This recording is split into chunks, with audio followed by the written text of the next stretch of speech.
By Beatrix Potter. A list of the titles, * indicates included here. * The Tale of Peter Rabbit, The Tale of Squirrel Nutkin, The Tailor of Gloucester, * The Tale of Benjamin Bunny, * The Tale of Mrs. Tiggy Winkle, * The Tale of Mr. Jeremy Fisher, The Tale of Johnny Townmouse, * The Tale of Jemima Puddle Duck, * The Tale of the Flopsy Bunnies, The Story of a Fierce Bad Rabbit, * The Tale of Two Bad Mice, The Tale of Tom Kitten, The Tale of Mrs. Tittlemouse, * The Tale of Timmy Tiptoes, * The Tale of Mr. Todd, * The Tale of Pigling Bland, * the Roly-Poly Pudding, * the Pie and the Patty Pan, * Ginger and Pickles, * the Story of Miss Moppet, Apply Dapply's Nursery Rhymes, The Tale of Little Pig Robinson. The Tale of Peter Rabbit by Beatrix Potter. Once upon a time there were 4 little rabbits, and their names were Flopsy, Mopsy, Cottontail, and Peter. They lived with their mother in a sandbank, underneath the root of a very big fir tree. "Now, my dears," said old Mrs. Rabbit one morning, "you may go into the fields or down the lane, but don't go into Mr. McGregor's garden. Your father had an accident there, he was put in a pie by Mrs. McGregor. Now run along, and don't get into mischief. I am going out." Then old Mrs. Rabbit took a basket and her umbrella to the baker's. She bought a loaf of brown bread and 5 currant buns. Flopsy, Mopsy, and Cottontail, who were good little bunnies, went down the lane to gather blackberries, but Peter, who was very naughty, ran straight away to Mr. McGregor's garden and squeezed under the gate. First he ate some lettuces and some French beans, and then he ate some radishes, and then, feeling rather sick, he went to look for some parsley. But round the end of a cucumber frame, whom should he meet but Mr. McGregor? Mr. McGregor was on his hands and knees planting out young cabbages, but he jumped up and ran after Peter, waving a rake and calling out, "Stop, thief!" Peter was most dreadfully frightened. He rushed all over the garden, for he had forgotten the way back to the gate. He lost one of his shoes among the cabbages, and the other shoe amongst the potatoes. After losing them, he ran on 4 legs and went faster, so that I think he might have got away altogether if he had not unfortunately run into a gooseberry net, and got caught by the large buttons on his jacket. It was a blue jacket with brass buttons, quite new. Peter gave himself up for lost, and shed big tears, but his sobs were overheard by some friendly sparrows, who flew to him in great excitement, and implored him to exert himself. Mr. McGregor came up with a sieve, which he intended to pop upon the top of Peter, but Peter wriggled out just in time, leaving his jacket behind him, and rushed into the tool shed, and jumped into a can. It would have been a beautiful thing to hide in, if it had not had so much water in it. Mr. McGregor was quite sure that Peter was somewhere in the tool shed, perhaps hidden underneath a flower pot. He began to turn them over carefully, looking under each. Presently Peter sneezed curtiscoo. Mr. McGregor was after him in no time, and tried to put his foot upon Peter, who jumped out of a window, upsetting 3 plants. The window was too small for Mr. McGregor, and he was tired of running after Peter. He went back to his work. Peter sat down to rest. He was out of breath and trembling with fright, and he had not the least idea which way to go. Also he was very damp with sitting in that can. After a time he began to wander about, going lippity-lippity not very fast, and looking all around. He found a door in a wall, but it was locked, and there was no room for a fat little rabbit to squeeze underneath. An old mouse was running in and out over the stone doorstep, carrying peas and beans to her family in the wood. Peter asked her the way to the gate, but she had such a large pea in her mouth that she could not answer. She only shook her head at him. Peter began to cry. Then he tried to find his way straight across the garden, but he became more and more puzzled. Presently, he came to a pond where Mr. McGregor filled his water cans. A white cat was staring at some goldfish. She sat very, very still, but now and then the tip of her tail twitched as if it were alive. Peter thought it best to go away without speaking to her. He had heard about cats from his cousin, little Benjamin Bunny. He went back towards the tool shed, but suddenly, quite close to him, he heard the noise of a ho-scrrrich, scratch, scratch, scritch. Peter scuttered underneath the bushes. But presently, as nothing happened, he came out and climbed upon a wheelbarrow and peeped over. The first thing he saw was Mr. McGregor hoeing onions. His back was turned towards Peter, and beyond him was the gate. Peter got down very quietly off the wheelbarrow, and started running as fast as he could go, along a straight walk behind some black currant bushes. Mr. McGregor caught sight of him at the corner, but Peter did not care. He slipped underneath the gate, and was safe at last in the wood outside the garden. Marv McGregor hung up the little jacket and the shoes for a scarecrow to frighten the blackbirds. Peter never stopped running or looked behind him till he got home to the big fir tree. He was so tired that he flopped down upon the nice soft sand on the floor of the rabbit hole, and shut his eyes. His mother was busy cooking. She wondered what he had done with his clothes. It was the second little jacket and pair of shoes that Peter had lost in a fortnight. I am sorry to say that Peter was not very well during the evening. His mother put him to bed, and made some chamomile tea, and she gave a dose of it to Peter. 1 tablespoonful to be taken at bedtime. But Flopsy, Mopsy, and Cottontail had bread and milk and blackberries for supper. The tale of Benjamin Bunny for the children of Sorry from Old Mr. Bunny. One morning a little rabbit sat on a bank. He pricked his ears and listened to the trit-trot of a pony. A gig was coming along the road. It was driven by Mr. McGregor, and beside him sat Mrs. McGregor in her best bonnet. As soon as they had passed, little Benjamin Bunny slid down into the road, and set off with a hop, skip and a jump to call upon his relations, who lived in the wood at the back of Mr. McGregor's garden. That wood was full of rabbit holes, and in the neatest sandiest hole of all, cousins Flopsy, Mopsy, Cottontail and Peter. Old Mrs. Rabbit was a widow. She earned her living by knitting rabbit wool mittens and muffetees. I once bought a pair at a bazaar. She also sold herbs, and rosemary tea, and rabbit tobacco, which is what we call lavender. Little Benjamin did not very much want to see his aunt. He came round the back of the fir tree, and nearly tumbled upon the top of his cousin Peter. Peter was sitting by himself. He looked poorly, and was dressed in a red cotton pocket handkerchief. "Peter," said little Benjamin, in a whisper, "who has got your clothes?" Peter replied the scarecrow in Mr. McGregor's garden, and described how he had been chased about the garden, and had dropped his shoes and coat. Little Benjamin sat down beside his cousin, and assured him that Mr. McGregor had gone out in a gig, and Mrs. McGregor also, and certainly for the day, because she was wearing her best bonnet. Peter said he hoped that it would rain. At this point, old Mrs. Rabbit's voice was heard inside the rabbit hole calling Cottontail. "Cottontail, fetch some more chamomile." Peter said he thought he might feel better if he went for a walk. They went away hand in hand, and got upon the flat top of the wall at the bottom of the wood. From here they looked down into Mr. McGregor's garden. Peter's coat and shoes were plainly to be seen upon the scarecrow, topped with an old tam-o'-shanter of Mr. McGregor's. Little Benjamin said, "It spoils people's clothes to squeeze under a gate. The proper way to get in is to climb down a pear tree." Peter fell down head first, but it was of no consequence, as the bed below was newly raked and quite soft. It had been sown with lettuces. They left a great many odd little footmarks all over the bed. Especially little Benjamin, who was wearing clogs. Little Benjamin said that the first thing to be done was to get back Peter's clothes, in order that they might be able to use the pocket handkerchief. They took them off the scarecrow. There had been rain during the night, there was water in the shoes, and the coat was somewhat shrunk. Benjamin tried on the tam-o'-shanter, but it was too big for him. Then he suggested that they should fill the pocket handkerchief with onions, as a little present for his aunt. Peter did not seem to be enjoying himself, he kept hearing noises. Benjamin, on the contrary, was perfectly at home and ate a lettuce leaf.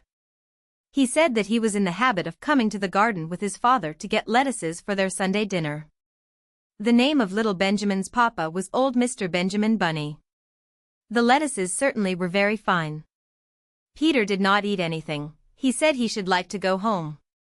Presently he dropped half the onions. Little Benjamin said that it was not possible to get back up the pear tree with a load of vegetables. He led the way boldly towards the other end of the garden. They went along a little walk on planks, under a sunny red brick wall. The mice sat on their doorsteps cracking cherry stones. They winked at Peter Rabbit and little Benjamin Bunny. Presently Peter let the pocket handkerchief go again.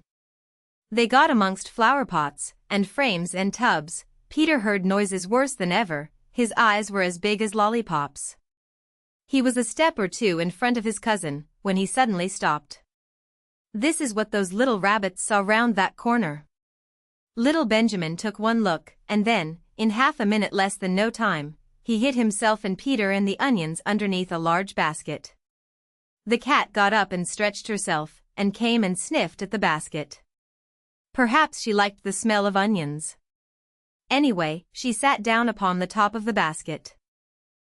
She sat there for 5 hours. I cannot draw you a picture of Peter and Benjamin underneath the basket, because it was quite dark, and because the smell of onions was fearful. It made Peter Rabbit and little Benjamin cry. The sun got round behind the wood, and it was quite late in the afternoon, but still the cat sat upon the basket. At length there was a pitter-patter, and some bits of mortar fell from the wall above. The cat looked up and saw old Mr. Benjamin Bunny prancing along the top of the wall of the upper terrace. He was smoking a pipe of rabbit tobacco, and had a little switch in his hand. He was looking for his son. Old Mr. Bunny had no opinion whatever of cats. He took a tremendous jump off the top of the wall on to the top of the cat, and cuffed it off the basket, and kicked it into the garden house, scratching off a handful of fur. The cat was too much surprised to scratch back. When old Mr. Bunny had driven the cat into the greenhouse, he locked the door. Then he came back to the basket and took out his son Benjamin by the ears, and whipped him with the little switch. Then he took out his nephew Peter. Then he took out the handkerchief of onions, and marched out of the garden. When Mr. McGregor returned about half an hour later, he observed several things which perplexed him. It looked as though some person had been walking all over the garden in a pair of clogs, only the footmarks were too ridiculously little. Also he could not understand how the cat could have managed to shut herself up inside the greenhouse, locking the door upon the outside. When Peter got home, his mother forgave him, because she was so glad to see that he had found his shoes and coat. Cottontail and Peter folded up the pocket handkerchief, and old Mrs. Rabbit strung up the onions and hung them from the kitchen ceiling, with the rabbit tobacco. The tale of the Flopsy Bunnies for all little friends of Mr. McGregor and Peter and Benjamin. It is said that the effect of eating too much lettuce is soporific. I have never felt sleepy after eating lettuces, but then I am not a rabbit. They certainly had a very soporific effect upon the Flopsy Bunnies. When Benjamin Bunny grew up, he married his cousin Flopsy. They had a large family, and they were very improvident and cheerful. I do not remember the separate names of their children. They were generally called the Flopsy Bunnies. There was not always quite enough to eat. Benjamin used to borrow cabbages from Flopsy's brother, Peter Rabbit, who kept a nursery garden. Sometimes Peter Rabbit had no cabbages to spare. When this happened, the Flopsy Bunnies went across the field to a rubbish heap, in the ditch outside Mr. McGregor's garden. Mr. McGregor's rubbish heap was a mixture. There were jam pots and paper bags, and mountains of chopped grass from the mowing machine, which always tasted oily, and some rotten vegetable marrows and an old boot or two. One day, oh joy, there were a quantity of overgrown lettuces, which had shot into flower. The Flopsy Bunnies simply stuffed lettuces. By degrees, one after another, they were overcome with slumber, and lay down in the mown grass. Benjamin was not so much overcome as his children. Before going to sleep he was sufficiently wide awake to put a paper bag over his head to keep off the flies. The little Flopsy Bunnies slept delightfully in the warm sun. From the lawn beyond the garden came the distant clackety sound of the mowing machine. The bluebottles buzzed about the wall, and a little old mouse picked over the rubbish among the jam pots. I can tell you her name. She was called Thomasina Tittlemouse, a woodmouse with a long tail. She rustled across the paper bag, and awakened Benjamin Bunny. The mouse apologized profusely, and said that she knew Peter Rabbit.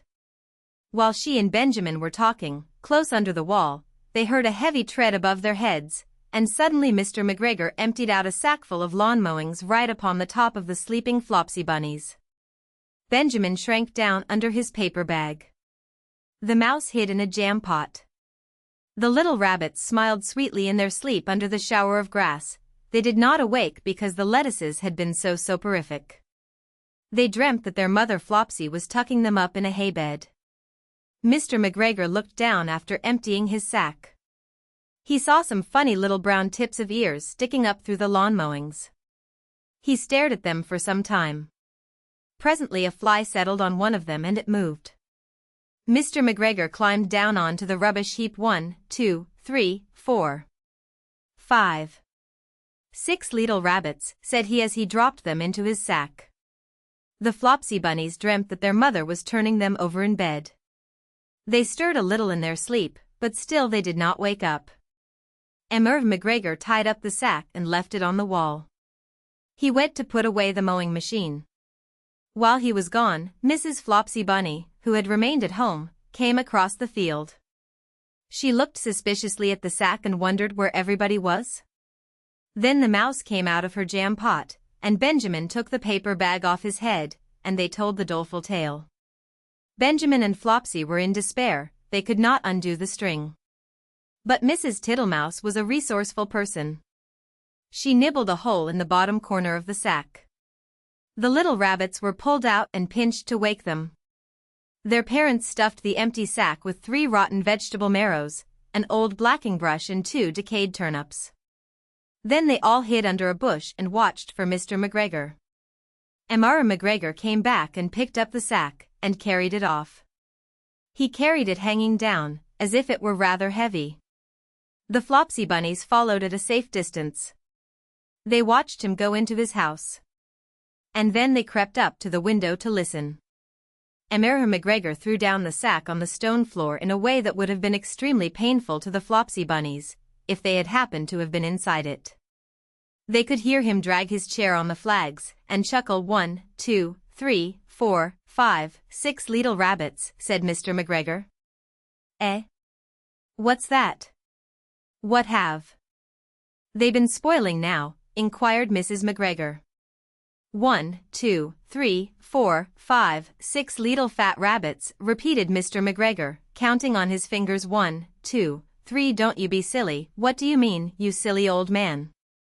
In the sack.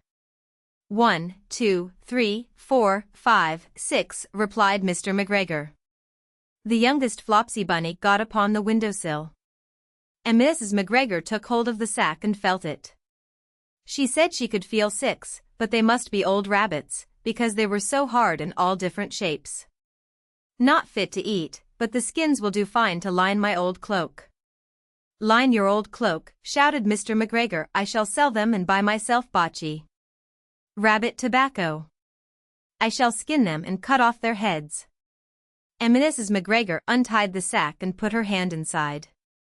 When she felt the vegetables she became very, very angry. She said that Mr. McGregor had done it a purpose. And Mr. McGregor was very angry too. One of the rotten marrows came flying through the kitchen window, and hit the youngest Flopsy bunny.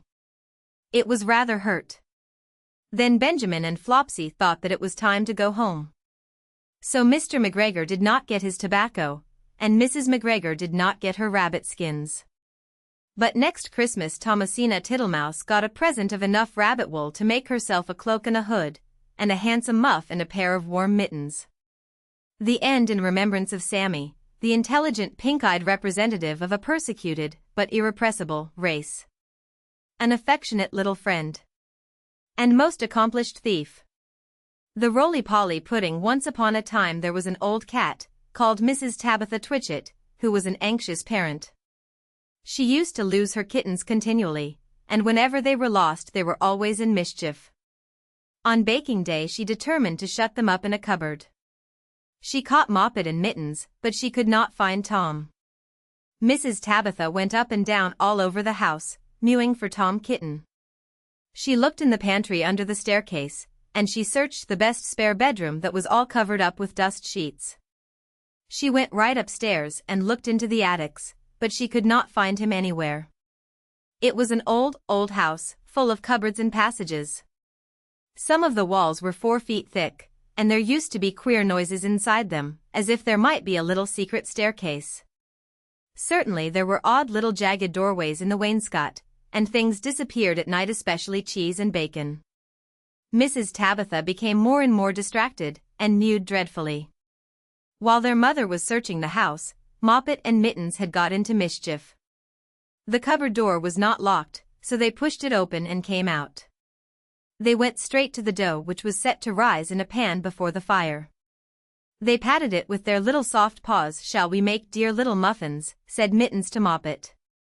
But just at that moment somebody knocked at the front door, and Moppet jumped into the flour barrel in a fright.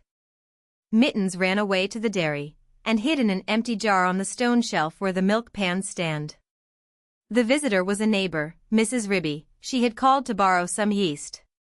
Mrs. Tabitha came downstairs mewing dreadfully. "Come in, Cousin Ribby, come in, and sit ye down." "I'm in sad trouble, Cousin Ribby," said Tabitha, shedding tears. "I've lost my dear son Thomas. I'm afraid the rats have got him." She wiped her eyes with an apron. "He's a bad kitten, Cousin Tabitha. He made a cat's cradle of my best bonnet last time I came to tea." "Where have you looked for him?" "All over the house. The rats are too many for me." "What a thing it is to have an unruly family," said Mrs. Tabitha Twitchit. "I'm not afraid of rats. I will help you to find him, and whip him too." "What is all that soot in the fender?" "The chimney wants sweeping. Oh, dear me, Cousin Ribby, now Moppet and Mittens are gone. They have both got out of the cupboard." Ribby and Tabitha set to work to search the house thoroughly again. They poked under the beds with Ribby's umbrella, and they rummaged in cupboards. They even fetched a candle, and looked inside a clothes chest in one of the attics. They could not find anything, but once they heard a door bang and somebody scuttered downstairs. "Yes, it is infested with rats," said Tabitha tearfully. "I caught 7 young ones out of one hole in the back kitchen, and we had them for dinner last Saturday. And once I saw the old father rat, an enormous old rat, Cousin Ribby. I was just going to jump upon him, when he showed his yellow teeth at me and whisked down the hole." "The rats get upon my nerves, Cousin Ribby," said Tabitha. Ribby and Tabitha searched and searched. They both heard a curious roly-poly noise under the attic floor. But there was nothing to be seen. They returned to the kitchen. "Here's one of your kittens at least," said Ribby, dragging Moppet out of the flour barrel. They shook the flour off her and set her down on the kitchen floor. She seemed to be in a terrible fright. "Oh, Mother, Mother," said Moppet, "there's been an old woman rat in the kitchen, and she's stolen some of the dough." The 2 cats ran to look at the dough pan. Sure enough, there were marks of little scratching fingers, and a lump of dough was gone. "Which way did she go, Moppet?" But Moppet had been too much frightened to peep out of the barrel again. Ribby and Tabitha took her with them to keep her safely in sight, while they went on with their search. They went into the dairy. The first thing they found was Mittens, hiding in an empty jar. They tipped up the jar, and she scrambled out. "Oh, Mother, Mother," said Mittens. "Oh, Mother, Mother, there has been an old man rat in the dairy, a dreadful 'normous big rat, Mother, and he's stolen a pat of butter and the rolling pin." Ribby and Tabitha looked at one another. "A rolling pin and butter. Oh, my poor son Thomas," exclaimed Tabitha, wringing her paws. "A rolling pin," said Ribby. "Did we not hear a roly-poly noise in the attic when we were looking into that chest?" Ribby and Tabitha rushed upstairs again. Sure enough, the roly-poly noise was still going on quite distinctly under the attic floor. "This is serious, Cousin Tabitha," said Ribby. "We must send for John Joyner at once, with a saw." Now this is what had been happening to Tom Kitten, and it shows how very unwise it is to go up a chimney in a very old house, where a person does not know his way, and where there are enormous rats. Tom Kitten did not want to be shut up in a cupboard. When he saw that his mother was going to bake, he determined to hide. He looked about for a nice convenient place, and he fixed upon the chimney. The fire had only just been lighted, and it was not hot, but there was a white choky smoke from the green sticks. Tom Kitten got upon the fender and looked up. It was a big old-fashioned fireplace. The chimney itself was wide enough inside for a man to stand up and walk about. So there was plenty of room for a little Tom Cat. He jumped right up into the fireplace, balancing himself upon the iron bar where the kettle hangs. Tom Kitten took another big jump off the bar, and landed on a ledge high up inside the chimney, knocking down some soot into the fender.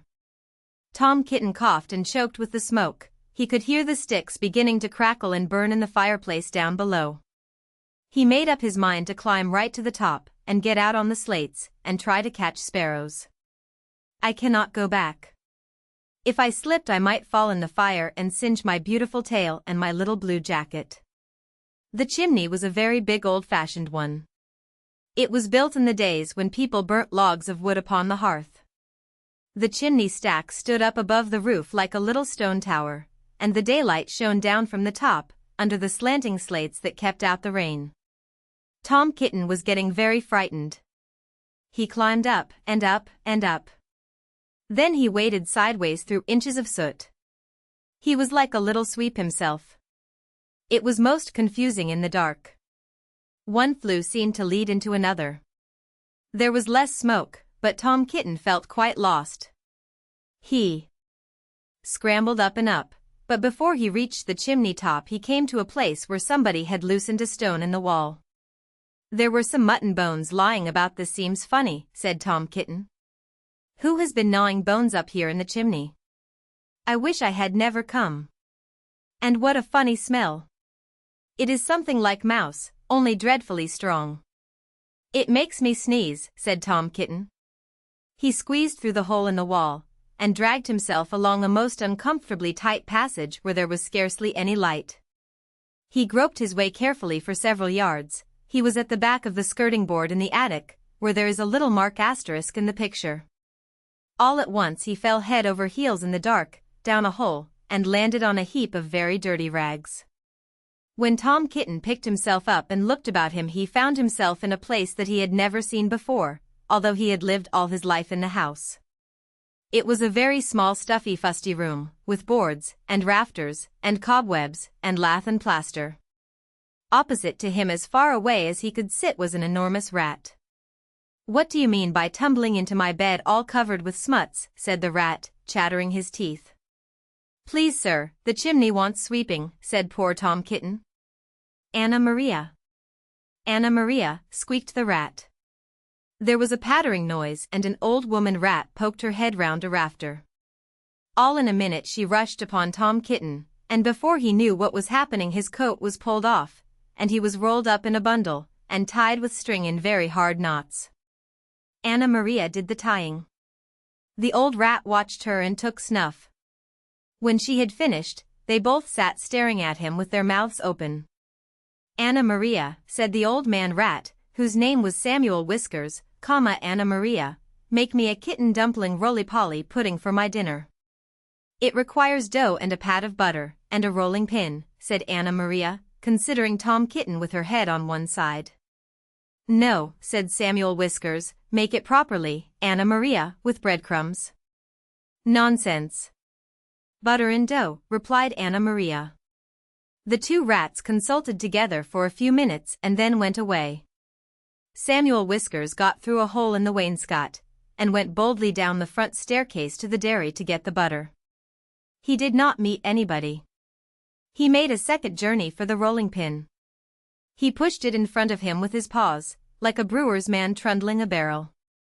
He could hear Ribby and Tabitha talking, but they were busy lighting the candle to look into the chest. They did not see him. Anna Maria went down by way of the skirting board and a window shutter to the kitchen to steal the dough. She borrowed a small saucer and scooped up the dough with her paws. She did not observe Moppet. While Tom Kitten was left alone under the floor of the attic, he wriggled about and tried to mew for help. But his mouth was full of soot and cobwebs, and he was tied up in such very tight knots, he could not make anybody hear him. Except a spider, which came out of a crack in the ceiling and examined the knots critically, from a safe distance. It was a judge of knots because it had a habit of tying up unfortunate bluebottles. It did not offer to assist him. Tom Kitten wriggled and squirmed until he was quite exhausted. Presently the rats came back and set to work to make him into a dumpling. First they smeared him with butter, and then they rolled him in the dough. "Will not the string be very indigestible, Anna Maria?" inquired Samuel Whiskers. Anna Maria said she thought that it was of no consequence, but she wished that Tom Kitten would hold his head still, as it disarranged the pastry. She laid hold of his ears. Tom Kitten bit and spat, and mewed and wriggled, and the rolling pin went roly-poly, roly, roly, poly, roly. The rats each held an end. "His tail is sticking out." "You did not fetch enough dough, Anna Maria." "I fetched as much as I could carry," replied Anna Maria. "I do not think," said Samuel Whiskers, pausing to take a look at Tom Kitten. "I do not think it will be a good pudding. It smells sooty." Anna Maria was about to argue the point, when all at once there began to be other sounds up above the rasping noise of a saw, and the noise of a little dog, scratching and yelping. The rats dropped the rolling pin, and listened attentively. "We are discovered and interrupted, Anna Maria. Let us collect our property, and other people's, and depart at once. I fear that we shall be obliged to leave this pudding. But I am persuaded that the knots would have proved indigestible, whatever you may urge to the contrary." "Come away at once and help me to tie up some mutton bones in a counterpane," said Anna Maria. "I have got half a smoked ham hidden in the chimney." So it happened that by the time John Joiner had got the plank up there was nobody under the floor except the rolling pin and Tom Kitten in a very dirty dumpling. But there was a strong smell of rats, and John Joiner spent the rest of the morning sniffing and whining, and wagging his tail, and going round and round with his head in the hole like a gimlet. Then he nailed the plank down again, and put his tools in his bag, and came downstairs. The cat family had quite recovered. They invited him to stay to dinner. The dumpling had been peeled off Tom Kitten, and made separately into a bag pudding, with currants in it to hide the smuts. They had been obliged to put Tom Kitten into a hot bath to get the butter off. John Joiner smelt the pudding, but he regretted that he had not time to stay to dinner, because he had just finished making a wheelbarrow for Miss Potter, and she had ordered 2 hen coops. "And when I was going to the post late in the afternoon I looked up the lane from the corner, and I saw Mr. Samuel Whiskers and his wife on the run, with big bundles on a little wheelbarrow, which looked very like mine. They were just turning in at the gate to the barn of Farmer Potatoes." Samuel Whiskers was puffing and out of breath. Anna Maria was still arguing in shrill tones. She seemed to know her way, and she seemed to have a quantity of luggage. "I am sure I never gave her leave to borrow my wheelbarrow." They went into the barn, and hauled their parcels with a bit of string to the top of the haymow. After that, there were no more rats for a long time at Tabitha Twitchett's. As for Farmer Potatoes, he has been driven nearly distracted. There are rats, and rats, and rats in his barn. They eat up the chicken food, and steal the oats and bran, and make holes in the meal bags. And they are all descended from Mr. and Mrs. Samuel Whiskers' children and grandchildren and great-great-grandchildren. There is no end to them. Moppet and Mittens have grown up into very good rat-catchers. They go out rat-catching in the village, and they find plenty of employment. They charge so much a dozen, and earn their living very comfortably. They hang up the rats' tails in a row or the barn door, to show how many they have caught, dozens and dozens of them. But Tom Kitten has always been afraid of a rat. He never durst face anything that is bigger than a mouse. The end. The tale of Emarctot. I have made many books about well-behaved people. Now, for a change, I am going to make a story about 2 disagreeable people, called Tommy Brock and Mr. Todd. Nobody could call Mr. Todd nice. The rabbits could not bear him. They could smell him half a mile off. He was of a wandering habit and he had foxy whiskers. They never knew where he would be next. One day he was living in a stick house in the coppice, causing terror to the family of old Mr. Benjamin Bouncer. Next day he moved into a pollard willow near the lake, frightening the wild ducks and the water rats. In winter and early spring he might generally be found in an earth amongst the rocks at the top of Bull Banks, under Oatmeal Crag. He had half a dozen houses, but he was seldom at home. The houses were not always empty when Mr. Todd moved out, because sometimes Tommy Brock moved in, without asking leave. Tommy Brock was a short, bristly, fat, waddling person with a grin. He grinned all over his face. He was not nice in his habits. He ate wasp nests and frogs and worms, and he waddled about by moonlight, digging things up. His clothes were very dirty, and as he slept in the daytime, he always went to bed in his boots. And the bed which he went to bed in was generally Mr. Todd's.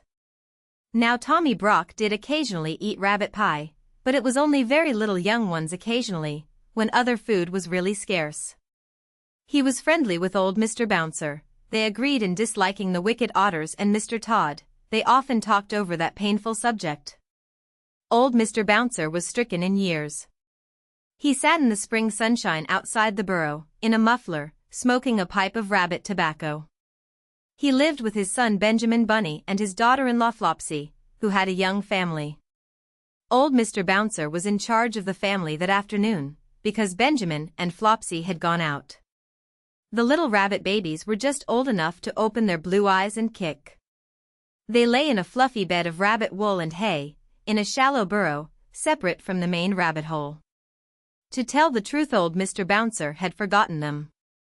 He sat in the sun and conversed cordially with Tommy Brock, who was passing through the wood with a sack and a little spud which he used for digging, and some mole traps. He complained bitterly about the scarcity of pheasants' eggs, and accused Mr. Todd of poaching them. And the otters had cleared off all the frogs while he was asleep in winter. I have not had a good square meal for a fortnight. I am living on pig nuts. I shall have to turn vegetarian and eat my own tail, said Tommy Brock. It was not much of a joke, but it tickled old Mr. Bouncer, because Tommy Brock was so fat and stumpy and grinning. So old Mr. Bouncer laughed, and pressed Tommy Brock to come inside, to taste a slice of seed cake and a glass of my daughter Flopsy's cowslip wine. Tommy Brock squeezed himself into the rabbit hole with alacrity. Then old Mr. Bouncer smoked another pipe, and gave Tommy Brock a cabbage leaf cigar which was so very strong that it made Tommy Brock grin more than ever, and the smoke filled the burrow. Old Mr. Bouncer coughed and laughed, and Tommy Brock puffed and grinned. And Mr. Bouncer laughed and coughed, and shut his eyes because of the cabbage smoke. When Flopsy and Benjamin came back, old Mr. Bouncer woke up. Tommy Brock and all the young rabbit babies had disappeared. Mr. Bouncer would not confess that he had admitted anybody into the rabbit hole.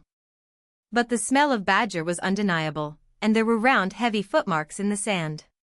He was in disgrace. Flopsy wrung her ears and slapped him. Benjamin Bunny set off at once after Tommy Brock. There was not much difficulty in tracking him. He had left his footmark and gone slowly up the winding footpath through the wood. Here he had rooted up the moss and wood sorrel. There he had dug quite a deep hole for Dog Darnell, and had set a mole trap. A little stream crossed the way. Benjamin skipped lightly over Dryfoot. The badger's heavy steps showed plainly in the mud. The path led to a part of the thicket where the trees had been cleared. There were leafy oak stumps and a sea of blue hyacinths, but the smell that made Benjamin stop was not the smell of flowers. Mr. Todd's stick house was before him and, for once, Mr. Todd was at home. There was not only a foxy flavor in proof of it, there was smoke coming out of the broken pail that served as a chimney. Benjamin Bunny sat up, staring, his whiskers twitched.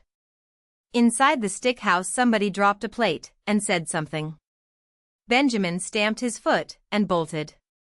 He never stopped till he came to the other side of the wood. Apparently Tommy Brock had turned the same way. Upon the top of the wall, there were again the marks of badger, and some revelings of a sack had caught on a briar. Benjamin climbed over the wall, into a meadow. He found another mole trap newly set. He was still upon the track of Tommy Brock. It was getting late in the afternoon. Other rabbits were coming out to enjoy the evening air. One of them, in a blue coat by himself, was busily hunting for dandelions. Cousin Peter. Peter Rabbit, shouted Benjamin Bunny. The blue-coated rabbit sat up with pricked ears. Whatever is the matter, Cousin Benjamin? Is it a cat? Or John Stoat ferret? No, no, no. He's bagged my family Tommy Brock in a sack. Have you seen him? Tommy Brock? How many, Cousin Benjamin? 7, Cousin Peter, and all of them twins. Did he come this way? Please tell me quick. Yes, not 10 minutes since. He said they were caterpillars. I did think they were kicking rather hard for caterpillars. Which way? Which way has he gone, Cousin Peter? He had a sack with something live in it. I watched him set a mole trap. Let me use my mind, Cousin Benjamin, tell me from the beginning. Benjamin did so. My Uncle Bouncer has displayed a lamentable want of discretion for his years, said Peter reflectively, but there are 2 hopeful circumstances. Your family is alive and kicking, and Tommy Brock has had refreshment. He will probably go to sleep, and keep them for breakfast. Which way? Cousin Benjamin, compose yourself. I know very well which way. Because Mr. Todd was at home in the stick house, he has gone to Mr. Todd's other house, at the top of Bull Banks. I partly know, because he offered to leave any message at Sister Cottontail's. He said he would be passing. Cottontail had married a black rabbit, and gone to live on the hill. Peter hid his dandelions, and accompanied the afflicted parent, who was all of a twitter.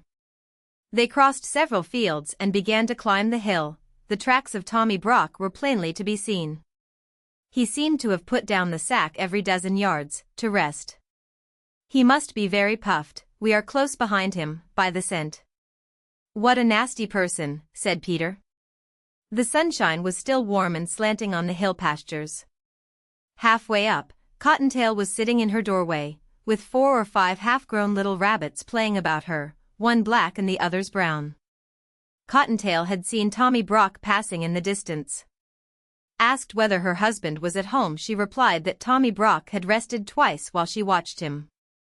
He had nodded, and pointed to the sack, and seemed doubled up with laughing. Come away, Peter, he will be cooking them. Come quicker, said Benjamin Bunny.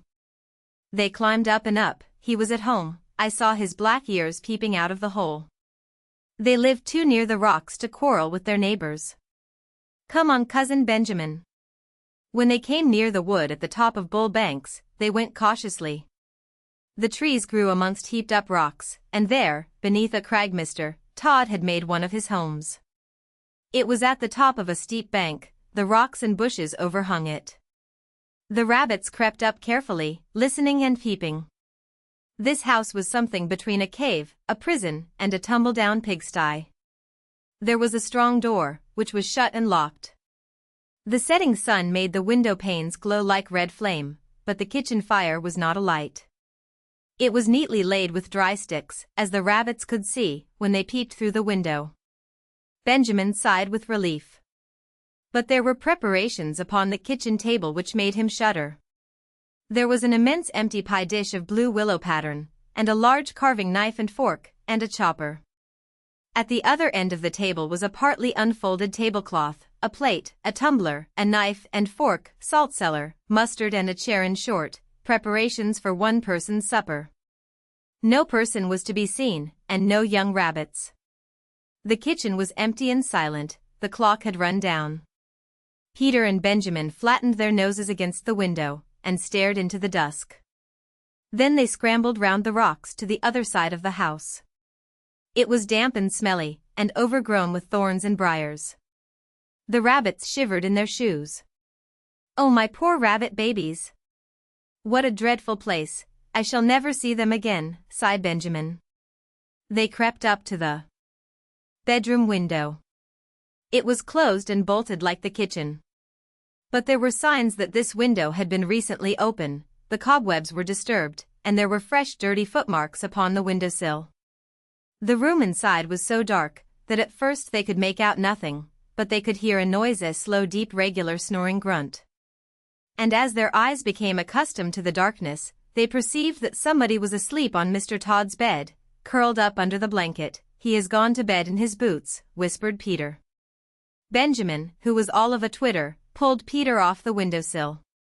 Tommy Brock's snores continued, grunty and regular from Mr. Todd's bed. Nothing could be seen of the young family. The sun had set, an owl began to hoot in the wood. There were many unpleasant things lying about, that had much better have been buried, rabbit bones and skulls, and chickens' legs and other horrors. It was a shocking place, and very dark. They went back to the front of the house, and tried in every way to move the bolt of the kitchen window. They tried to push up a rusty nail between the window sashes, but it was of no use, especially without a light. They sat side by side outside the window, whispering and listening. In half an hour the moon rose over the wood.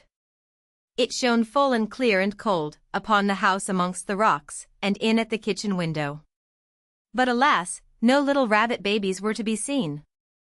The moonbeams twinkled on the carving knife and the pie dish, and made a path of brightness across the dirty floor. The light showed a little door in a wall beside the kitchen fireplace, a little iron door belonging to a brick oven, of that old-fashioned sort that used to be heated with faggots of wood. And presently at the same moment Peter and Benjamin noticed that whenever they shook the window the little door opposite shook in answer. The young family were alive, shut up in the oven. Benjamin was so excited that it was a mercy he did not awake Tommy Brock, whose snores continued solemnly in Mr. Todd's bed. But there really was not very much comfort in the discovery. They could not open the window, and although the young family was alive the little rabbits were quite incapable of letting themselves out, they were not old enough to crawl. After much whispering, Peter and Benjamin decided to dig a tunnel. They began to burrow a yard or two lower down the bank. They hoped that they might be able to work between the large stones under the house. The kitchen floor was so dirty that it was impossible to say whether it was made of earth or flags. They dug and dug for hours. They could not tunnel straight on account of stones, but by the end of the night they were under the kitchen floor. Benjamin was on his back, scratching upwards. Peter's claws were worn down, he was outside the tunnel, shuffling sand away. He called out that it was morning sunrise, and that the jays were making a noise down below in the woods.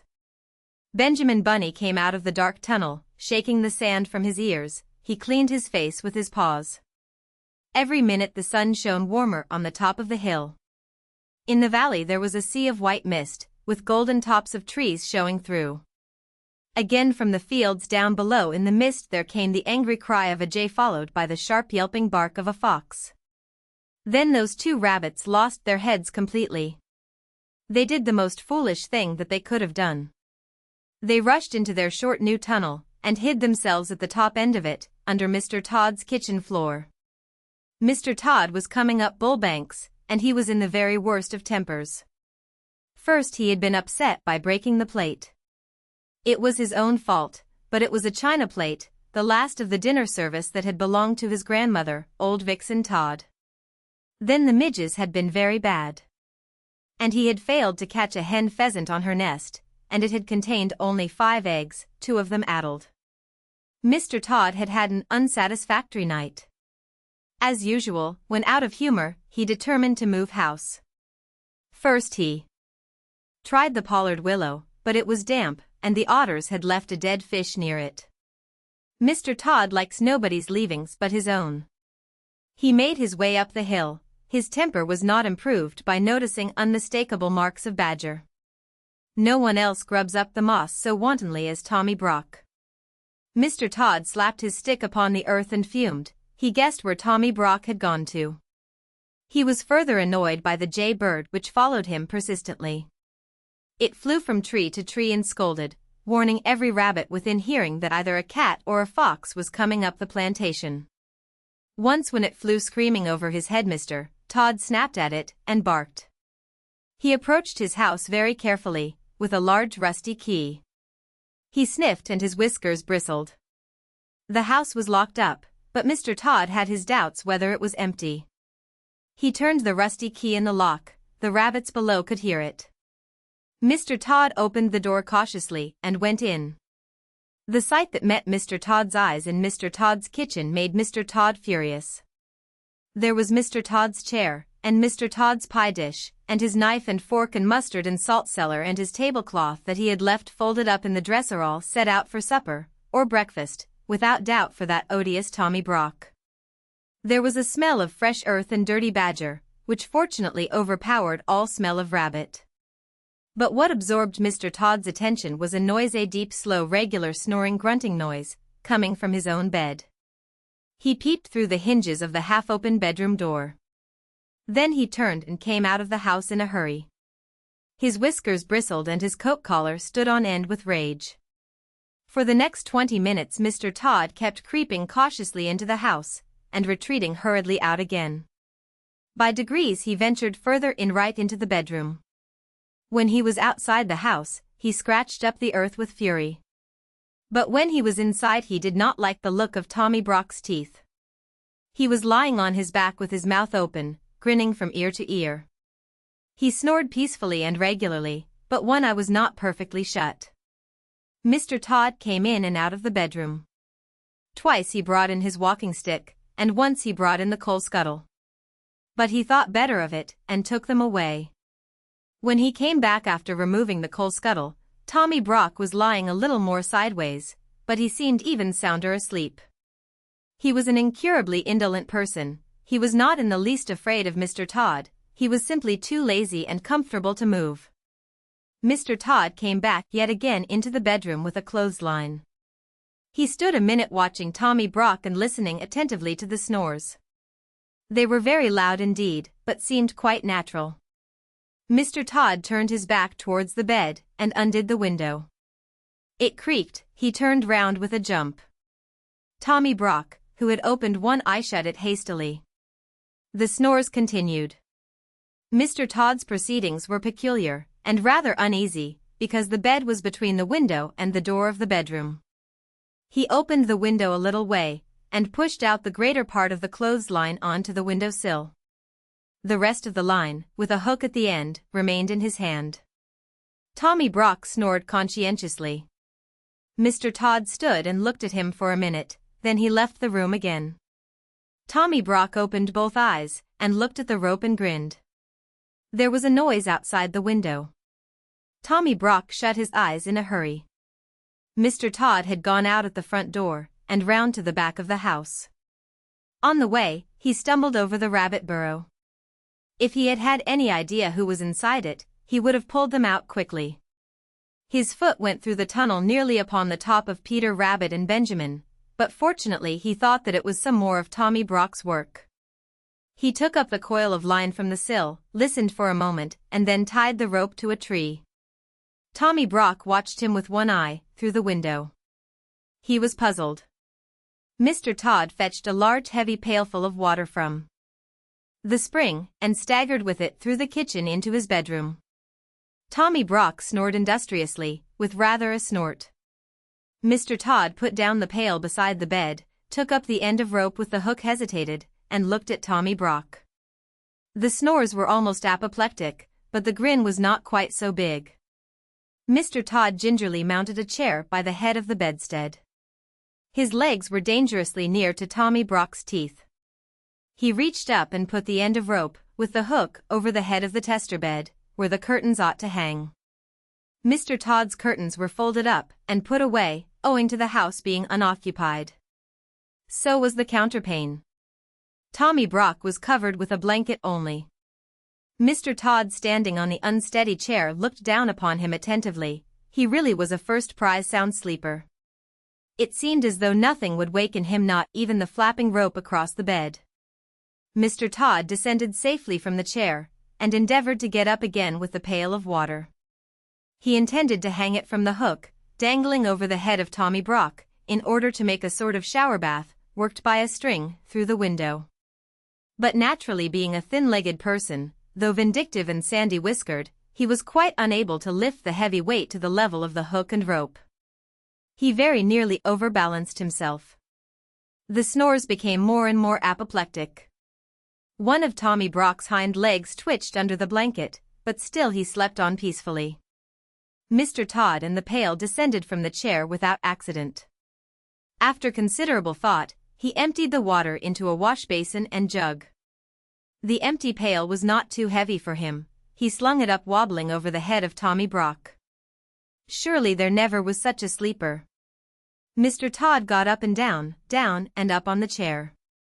As he could not lift the whole pailful of water at once, he fetched a milk jug and ladled quarts of water into the pail by degrees. The pail got fuller and fuller and swung like a pendulum.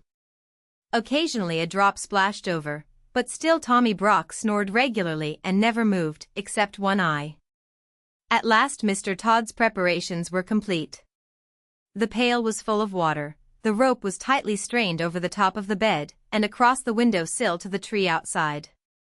"It will make a great mess in my bedroom, but I could never sleep in that bed again without a spring cleaning of some sort," said Mr. Todd.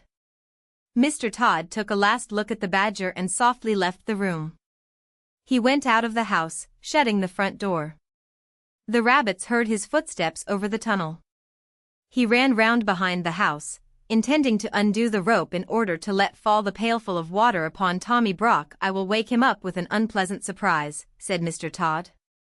The moment he had gone, Tommy Brock got up in a hurry. He rolled Mr. Todd's dressing gown into a bundle, put it into the bed beneath the pail of water instead of himself, and left the room also grinning immensely. He went into the kitchen, lighted the fire and boiled the kettle. For the moment he did not trouble himself to cook the baby rabbits. When Mr. Todd got to the tree, he found that the weight and strain had dragged the knot so tight that it was past untying. He was obliged to gnaw it with his teeth. He chewed and gnawed for more than 20 minutes. At last the rope gave way with such a sudden jerk that it nearly pulled his teeth out, and quite knocked him over backwards. Inside the house there was a great crash and splash, and the noise of a pail rolling over and over. But no screams. Mr. Todd was mystified. He sat quite still and listened attentively. Then he peeped in at the window. The water was dripping from the bed, the pail had rolled into a corner. In the middle of the bed under the blanket was a wet flattened something much dinged in the middle where the pail had caught it, as it were across the tummy. Its head was covered by the wet blanket and it was not snoring any longer. There was nothing stirring and no sound except the drip, drop, drop drip of water trickling from the mattress. Mr. Todd watched it for half an hour, his eyes glistened. Then he cut a caper, and became so bold that he even tapped at the window, but the bundle never moved. Yes, there was no doubt about it, it had turned out even better than he had planned. The pail had hit poor old Tommy Brock, and killed him dead. "I will bury that nasty person in the hole which he has dug. I will bring my bedding out, and dry it in the sun," said Mr. Todd. "I will wash the tablecloth and spread it on the grass in the sun to bleach. And the blanket must be hung up in the wind, and the bed must be thoroughly disinfected, and aired with a warming pan, and warmed with a hot water bottle. I will get soft soap, and monkey soap, and all sorts of soap, and soda and scrubbing brushes, and Persian powder, and carbolic to remove the smell. I must have a disinfecting. Perhaps I may have to burn sulfur." He hurried round the house to get a shovel from the kitchen. "First I will arrange the hole, then I will drag out that person in the blanket." He opened the door. Tommy Brock was sitting at Mr. Todd's kitchen table, pouring out tea from Mr. Todd's teapot into Mr. Todd's teacup. He was quite dry himself and grinning, and he threw the cup of scalding tea all over Mr. Todd. Then Mr. Todd rushed upon Tommy Brock, and Tommy Brock grappled with Mr. Todd amongst the broken crockery, and there was a terrific battle all over the kitchen. To the rabbits underneath it sounded as if the floor would give way at each crash of falling furniture. They crept out of their tunnel and hung about amongst the rocks and bushes, listening anxiously. Inside the house the racket was fearful. The rabbit babies in the oven woke up trembling. Perhaps it was fortunate they were shut up inside. Everything was upset except the kitchen table. And everything was broken, except the mantelpiece and the kitchen fender. The crockery was smashed to atoms. The chairs were broken, and the window, and the clock fell with a crash, and there were handfuls of Mr. Todd's sandy whiskers. The vases fell off the mantelpiece, the canisters fell off the shelf, the kettle fell off the hob. Tommy Brock put his foot in a jar of raspberry jam. And the boiling water out of the kettle fell upon the tail of Mr. Todd. When the kettle fell, Tommy Brock, who was still grinning, happened to be uppermost, and he rolled Mr. Todd over and over like a log, out at the door. Then the snarling and worrying went on outside, and they rolled over the bank, and downhill, bumping over the rocks. There will never be any love lost between Tommy Brock and Mr. Todd. As soon as the coast was clear, Peter Rabbit and Benjamin Bunny came out of the bushes now for it. "Run in, Cousin Benjamin. Run in and get them while I watch at the door." But Benjamin was frightened. "Oh, oh. They are coming back." "No, they are not." "Yes, they are." "What dreadful bad language." "I think they have fallen down the stone quarry." Still Benjamin hesitated, and Peter kept pushing him. "Be quick, it's all right. Shut the oven door, Cousin Benjamin, so that he won't miss them." Decidedly there were lively doings in Mr. Todd's kitchen. At home in the rabbit hole, things had not been quite comfortable. After quarreling at supper, Flopsy and old Mr. Bouncer had passed a sleepless night, and quarreled again at breakfast. Old Mr. Bouncer could no longer deny that he had invited company into the rabbit hole, but he refused to reply to the questions and reproaches of Flopsy. The day passed heavily. Old Mr. Bouncer, very sulky, was huddled up in a corner, barricaded with a chair. Flopsy had taken away his pipe and hidden the tobacco. She had been having a complete turn-out and spring cleaning, to relieve her feelings. She had just finished. Old Mr. Bouncer, behind his chair, was wondering anxiously what she would do next. In Mr. Todd's kitchen, amongst the wreckage, Benjamin Bunny picked his way to the oven nervously, through a thick cloud of dust. He opened the oven door, felt inside, and found something warm and wriggling. He lifted it out carefully, and rejoined Peter Rabbit. "I've got them. Can we get away? Shall we hide, Cousin Peter?" Peter pricked his ears. Distant sounds of fighting still echoed in the wood. 5 minutes afterwards 2 breathless rabbits came scuttering away down Bull Banks, half carrying, half dragging a sack between them, bumpety bump over the grass. They reached home safely and burst into the rabbit hole. Great was old Mr. Bouncer's relief and Flopsy's joy when Peter and Benjamin arrived in triumph with the young family. The rabbit babies were rather tumbled and very hungry. They were fed and put to bed. They soon recovered. A long new pipe and a fresh supply of rabbit tobacco was presented to Mr. Bouncer. He was rather upon his dignity, but he accepted. Old Mr. Bouncer was forgiven, and they all had dinner. Then Peter and Benjamin told their story, but they had not waited long enough to be able to tell the end of the battle between Tommy Brock and Mr. Todd. The end. The tale of Mrs. Tiggywinkle for the real little Lucy of Newlands. Once upon a time there was a little girl called Lucy, who lived at a farm called Littletown. She was a good little girl, only she was always losing her pocket handkerchiefs. One day little Lucy came into the farmyard crying. Oh, she did cry so. "I've lost my pocket handkin. 3 handkins and a penny. Have you seen them, Tabby Kitten?" The kitten went on washing her white paws, so Lucy asked a speckled hen, "Sally Henny Penny, has you found 3 pocket handkins?" But the speckled hen ran into a barn, clucking, "I go barefoot, barefoot, barefoot." And then Lucy asked Cock Robin sitting on a twig. Cock Robin looked sideways at Lucy with his bright black eye, and he flew over a stile and away. Lucy climbed upon the stile and looked up at the hill behind Littletown, a hill that goes up into the clouds as though it had no top. And a great way up the hillside she thought she saw some white things spread upon the grass. Lucy scrambled up the hill as fast as her stout legs would carry her. She ran along a steep pathway up and up until Littletown was right away down below. She could have dropped a pebble down the chimney. Presently she came to a spring, bubbling out from the hillside. Someone had stood a tin can upon a stone to catch the water, but the water was already running over, for the can was no bigger than an egg cup. And where the sand upon the path was wet there were footmarks of a very small person. Lucy ran on, and on. The path ended under a big rock.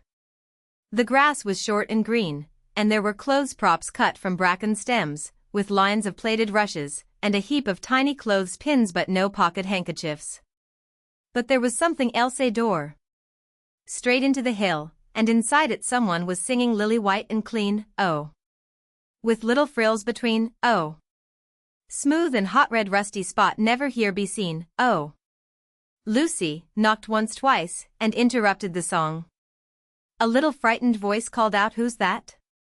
Lucy opened the door, and what do you think there was inside the hill? A nice clean kitchen with a flagged floor and wooden beams just like any other farm kitchen. Only the ceiling was so low that Lucy's head nearly touched it, and the pots and pans were small, and so was everything there. There was a nice hot singy smell, and at the table, with an iron in her hand, stood a very stout short person staring anxiously at Lucy. Her print gown was tucked up, and she was wearing a large apron over her striped petticoat. Her little black nose went sniffle, sniffle, snuffle, and her eyes went twinkle, twinkle, and underneath her cap where Lucy had yellow curls that little person had prickles.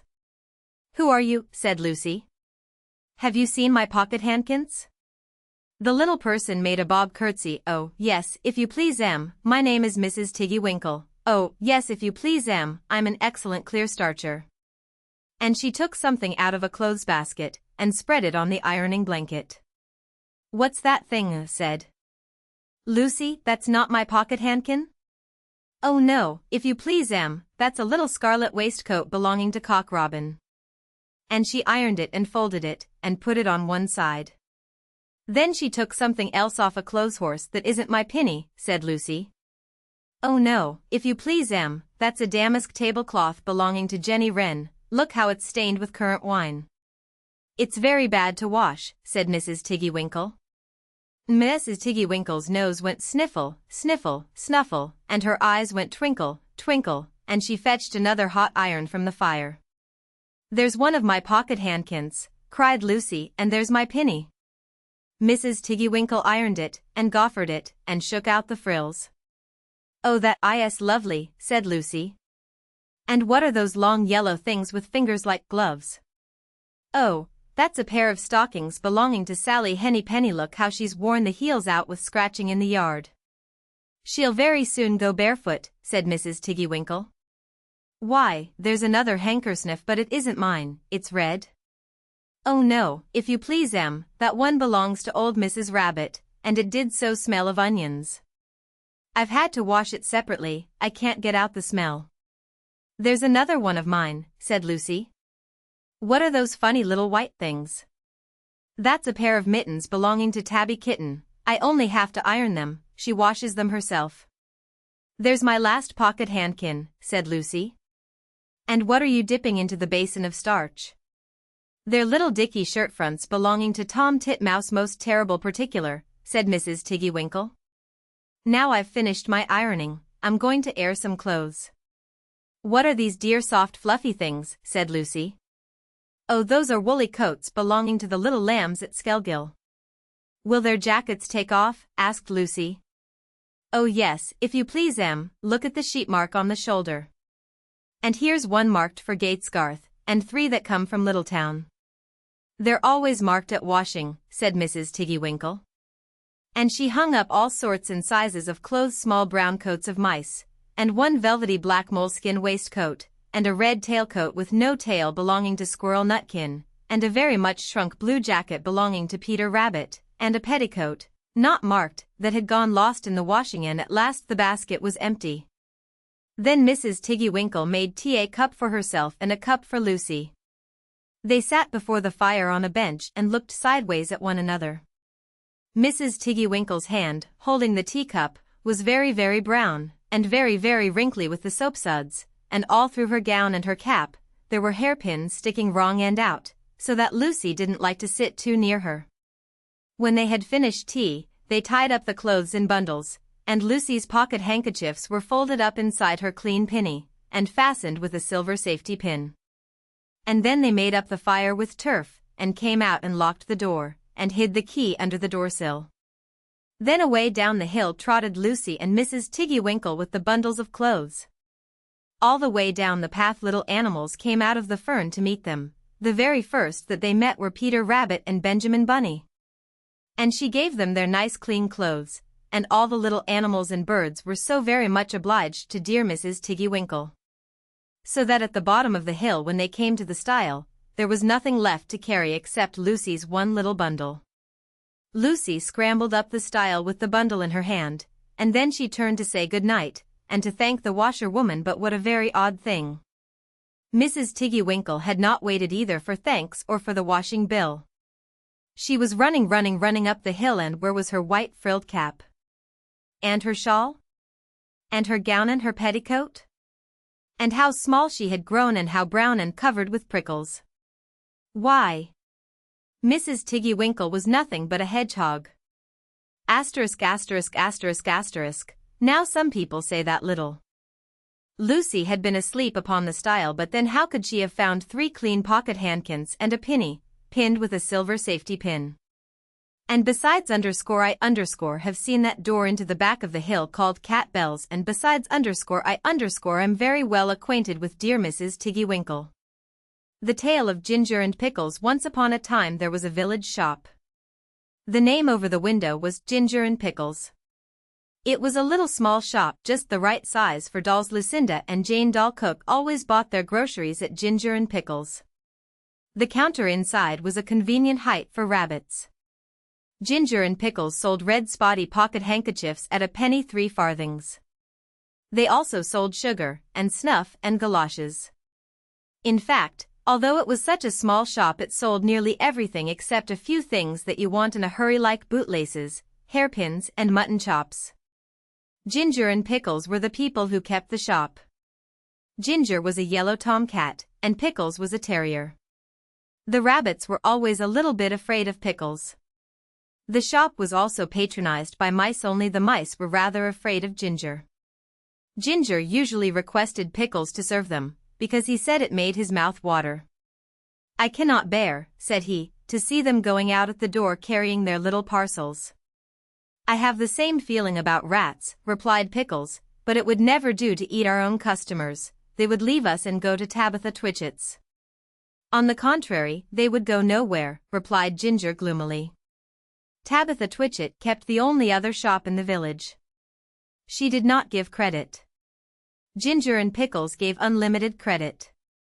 Now the meaning of credit is this: when a customer buys a bar of soap, instead of the customer pulling out a purse and paying for it, she says she will pay another time. And Pickles makes a low bow and says, "With pleasure, madam," and it is written down in a book. The customers come again and again, and by quantities, in spite of being afraid of Ginger and Pickles. But there is no money in what is called the till. The customers came in crowds every day and bought quantities, especially the toffee customers. But there was always no money. They never paid for as much as a pennyworth of peppermints. But the sales were enormous, 10 times as large as Tabitha Twitchit's. As there was always no money, Ginger and Pickles were obliged to eat their own goods. Pickles ate biscuits and Ginger ate a dried haddock. They ate them by candlelight after the shop was closed. When it came to January 1st there was still no money, and Pickles was unable to buy a dog license. "It is very unpleasant, I am afraid of the police," said Pickles. "It is your own fault for being a terrier, _ do not require a license, and neither does Kep, the collie dog. It is very uncomfortable, I am afraid I shall be summoned." "I have tried in vain to get a license upon credit at the post office," said Pickles.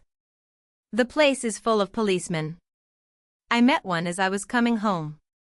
Let us send in the bill again to Samuel Whiskers, Ginger, he owes 22/9 for bacon." "I do not believe that he intends to pay at all," replied Ginger. "And I feel sure that Anna Maria pockets things. Where are all the cream crackers?" "You have eaten them yourself," replied Ginger. Ginger and Pickles retired into the back parlor. They did accounts. They added up sums and sums, and sums. "Samuel Whiskers has run up a bill as long as his tail. He has had 1 3/4 ounce of snuff since October. What is 7 pounds of butter at 1/3, and a stick of sealing wax and 4 matches?" "Send in all the bills again to everybody with compts," replied Ginger. After a time they heard a noise in the shop, as if something had been pushed in at the door. They came out of the back parlor. There was an envelope lying on the counter, and a policeman writing in a notebook. Pickles nearly had a fit, he barked and made little rushes. "Bite him, Pickles." "Bite him," spluttered Ginger behind a sugar barrel, "he's only a German doll." The policeman went on writing in his notebook. Twice he put his pencil in his mouth, and once he dipped it in the treacle. Pickles barked till he was hoarse. But still the policeman took no notice. He had bead eyes, and his helmet was sewed on with stitches. At length on his last little rush Pickles found that the shop was empty. The policeman had disappeared. But the envelope remained. Do you think that he has gone to fetch a real-life policeman? I am afraid it is a summons, said Pickles. No, replied Ginger, who had opened the envelope, it is the rates and taxes, L3 1911 3/4. This is the last straw, said Pickles, let us close the shop. They put up the shutters, and left. But they have not removed from the neighborhood. In fact, some people wish they had gone further. Ginger is living in the warren. I do not know what occupation he pursues, he looks stout and comfortable. Pickles is at present a gamekeeper. The closing of the shop caused great inconvenience. Tabitha Twitchett immediately raised the price of everything a halfpenny, and she continued to refuse to give credit. Of course there are the tradesmen's carts, the butcher, the fishman, and Timothy Baker. But a person cannot live on seed wigs and sponge cake and butter buns, not even when the sponge cake is as good as Timothy's. After a time Mr. John Dormouse and his daughter began to sell peppermints and candles. But they did not keep self-fitting sixes, and it takes 5 mice to carry one 7-inch candle. Besides, the candles which they sell behave very strangely in warm weather. And Miss Dormouse refused to take back the ends when they were brought back to her with complaints. And when Mr. John Dormouse was complained to, he stayed in bed, and would say nothing but very snug, which is not the way to carry on a retail business. So everybody was pleased when Sally Henny Penny sent out a printed poster to say that she was going to reopen the shop. Henny's opening sale. Grand Cooperative Jumble. Penny's penny prices. Come buy, come try, come buy. The poster really was most enticing. There was a rush upon the opening day. The shop was crammed with customers, and there were crowds of mice upon the biscuit canisters. Sally Henny Penny gets rather flustered when she tries to count out change, and she insists on being paid cash, but she is quite harmless.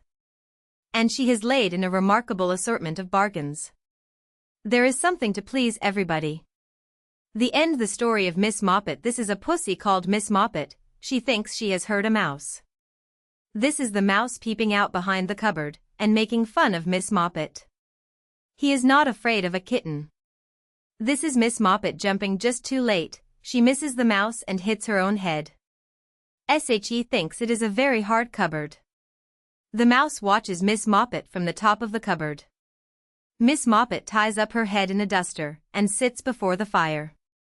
The mouse thinks she is looking very ill. He comes sliding down the bell pull. Miss Moppet looks worse and worse.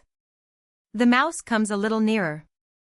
Miss Moppet holds her poor head in her paws, and looks at him through a hole in the duster.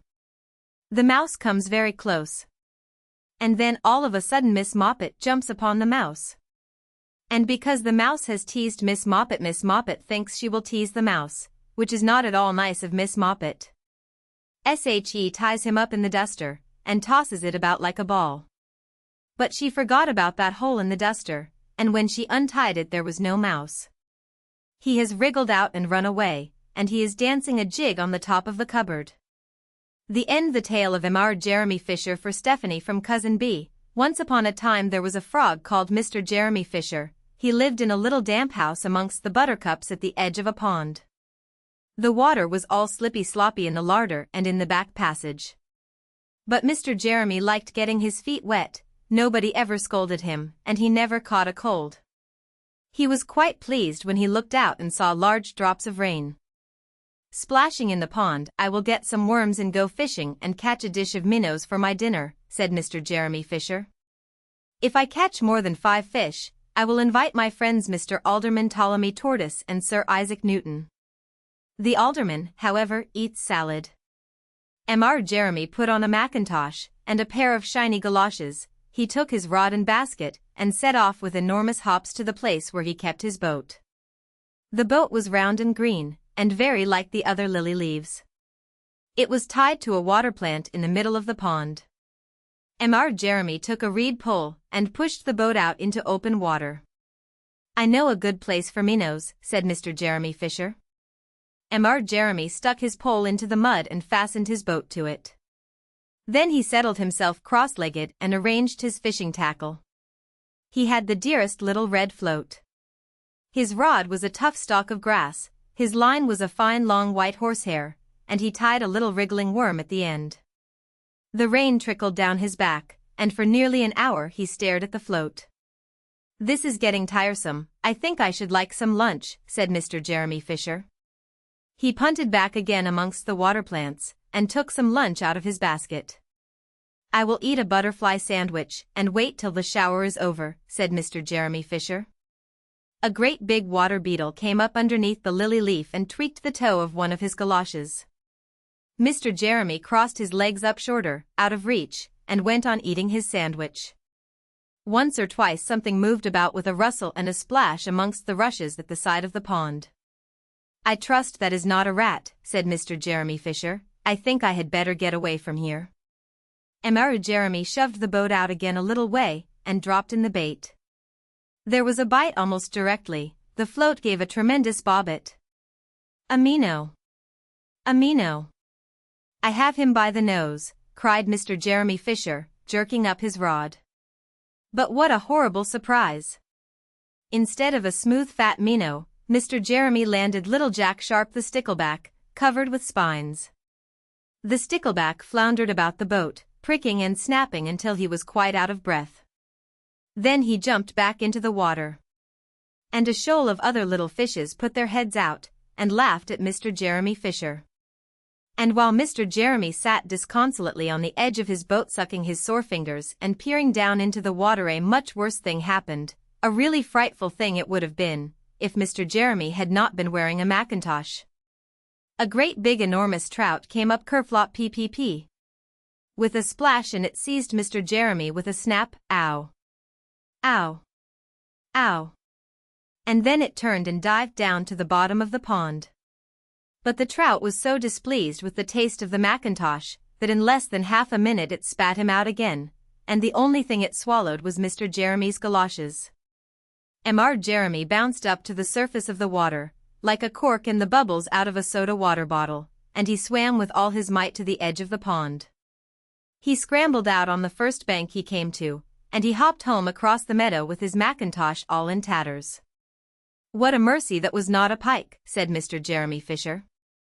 "I have lost my rod and basket, but it does not much matter, for I am sure I should never have dared to go fishing again."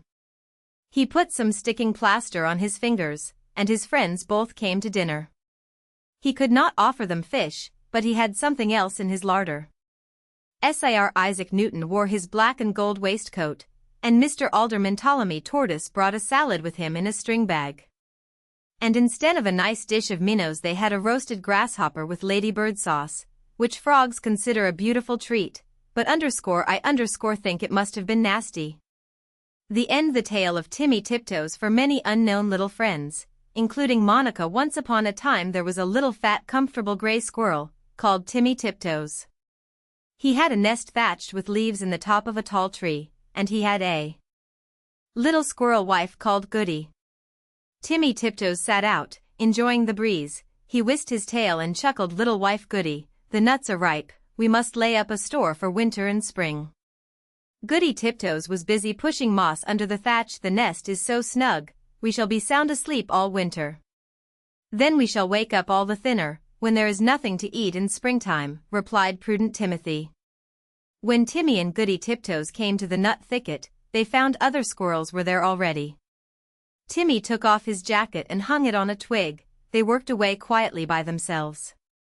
Every day they made several journeys and picked quantities of nuts. They carried them away in bags, and stored them in several hollow stumps near the tree where they had built their nest. When these stumps were full, they began to empty the bags into a hole high up a tree that had belonged to a woodpecker. The nuts rattled down inside.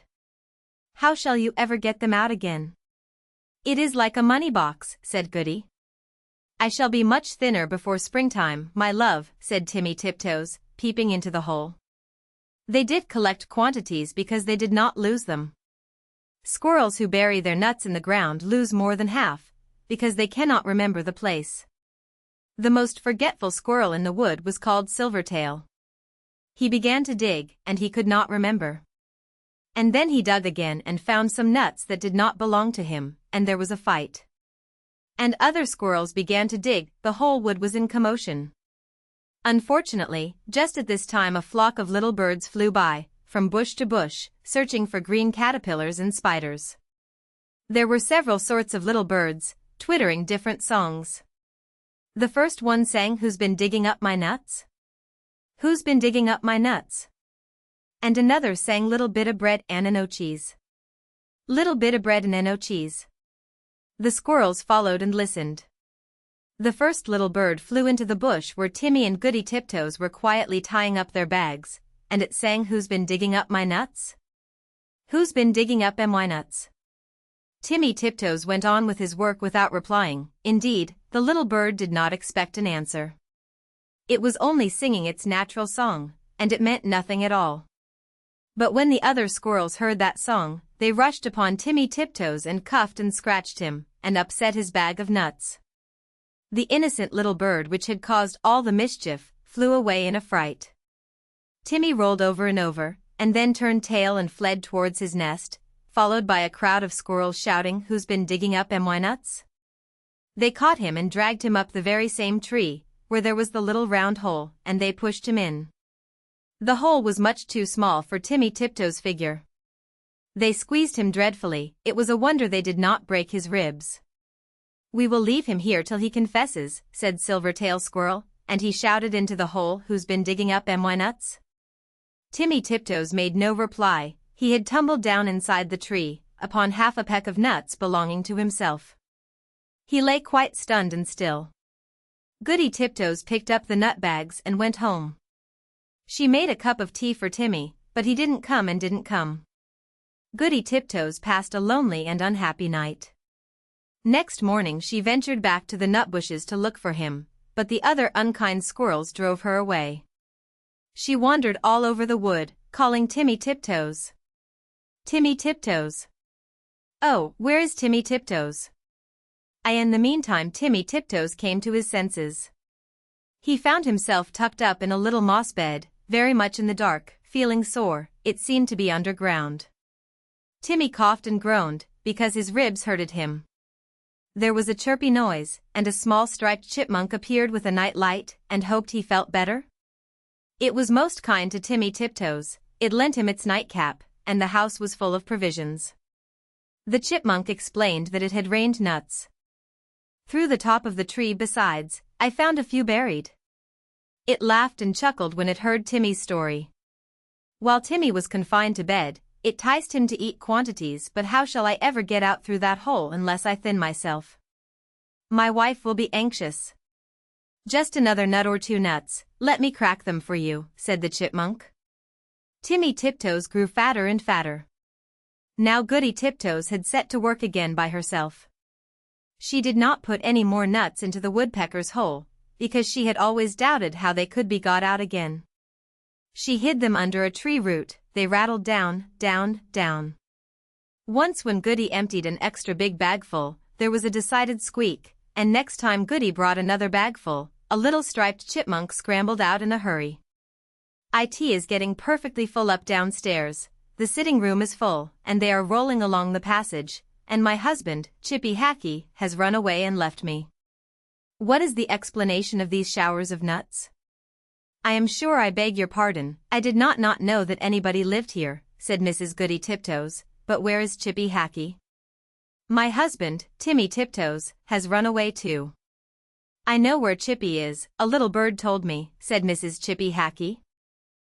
She led the way to the woodpecker's tree, and they listened at the hole. Down below there was a noise of nut crackers, and a fat squirrel voice and a thin squirrel voice were singing together, my little old man and I fell out. How shall we bring this matter about? Bring it about as well as you can, and get you gone, you little old man. You could squeeze in, through that little round hole, said Goody Tiptoes. Yes, I could, said the chipmunk, but my husband, Chippy Hackee, bites. Down below there was a noise of cracking nuts and nibbling, and then the fat squirrel voice and the thin squirrel voice sang for the diddlum day day diddle dum dee. Day diddle diddle dum day. Then Goody peeped in at the hole and called down Timmy Tiptoes. "Oh fie, Timmy Tiptoes." And Timmy replied, "Is that you, Goody Tiptoes?" "Why, certainly."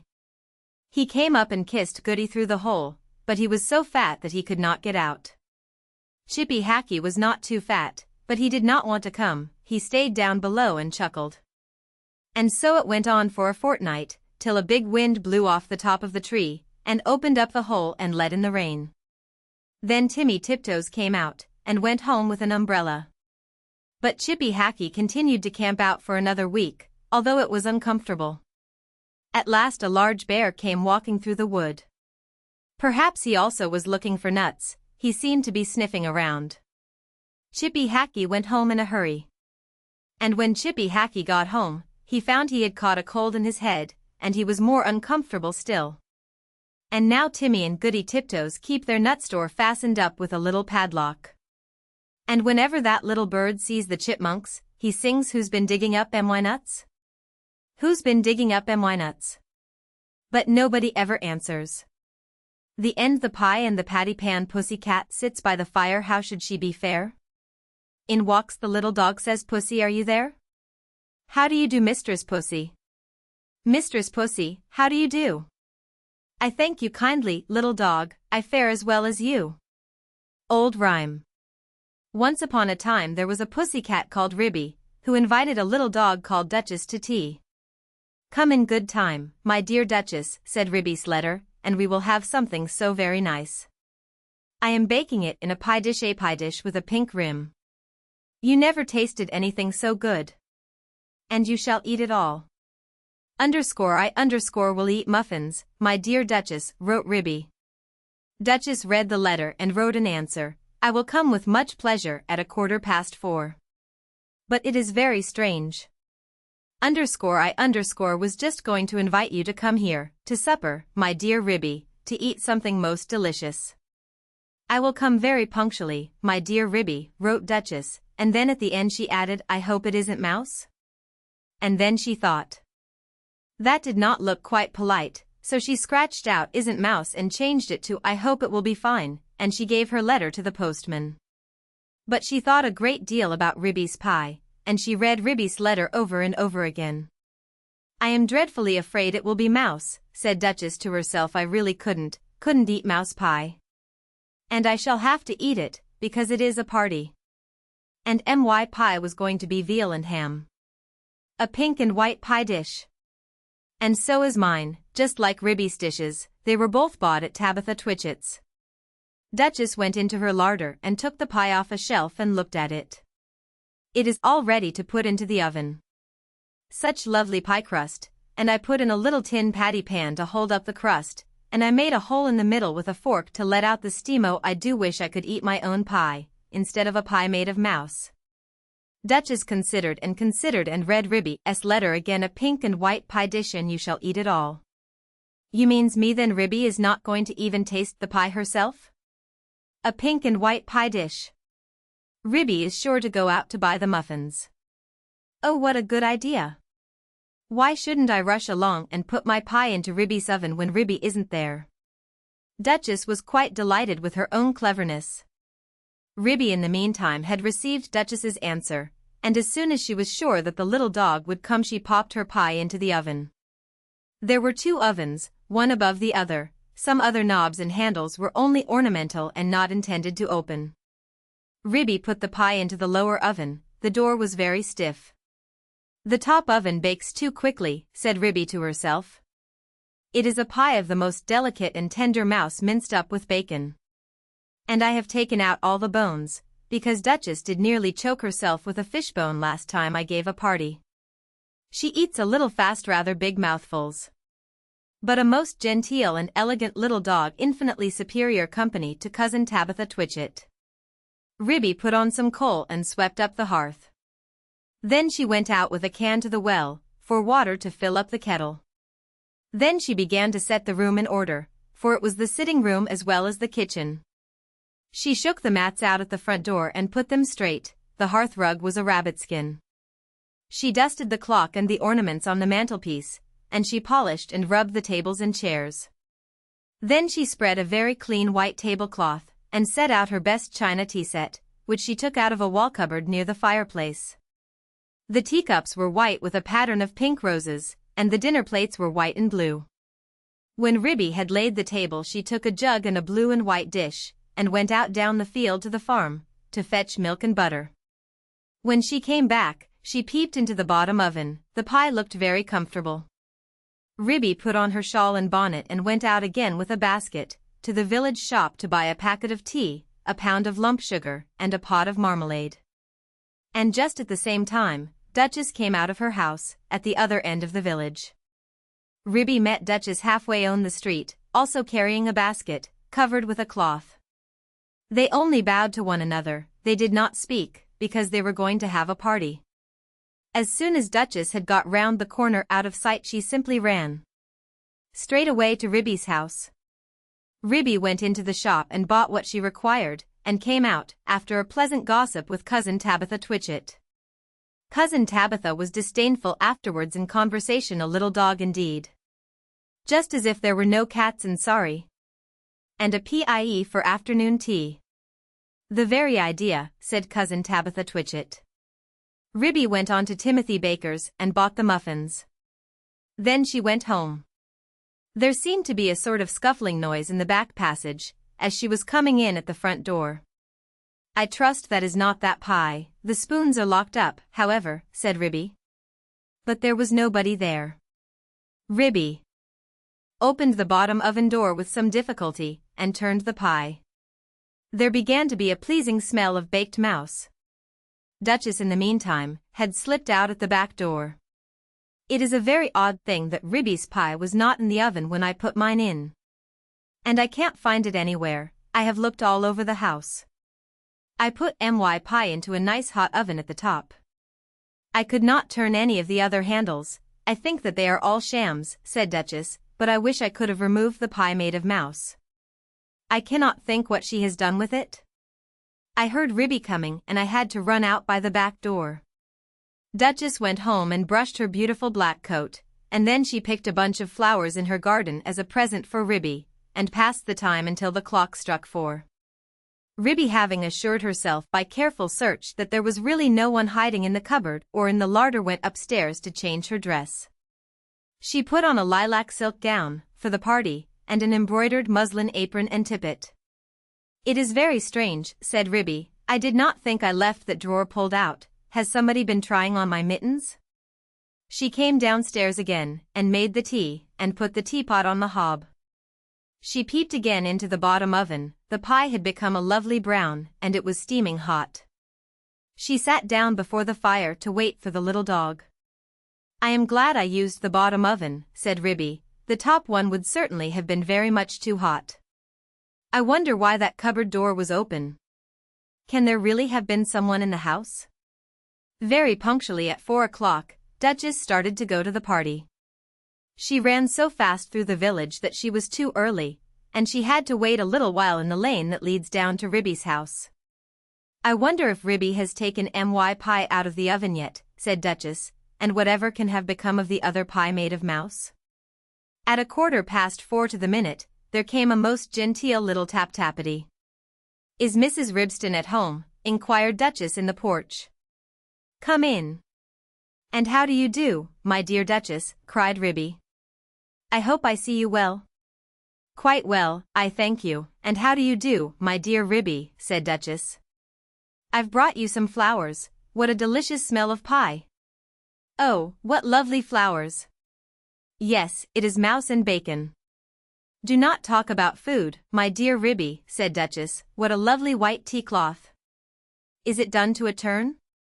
Is it still in the oven? I think it wants another 5 minutes, said Ribby.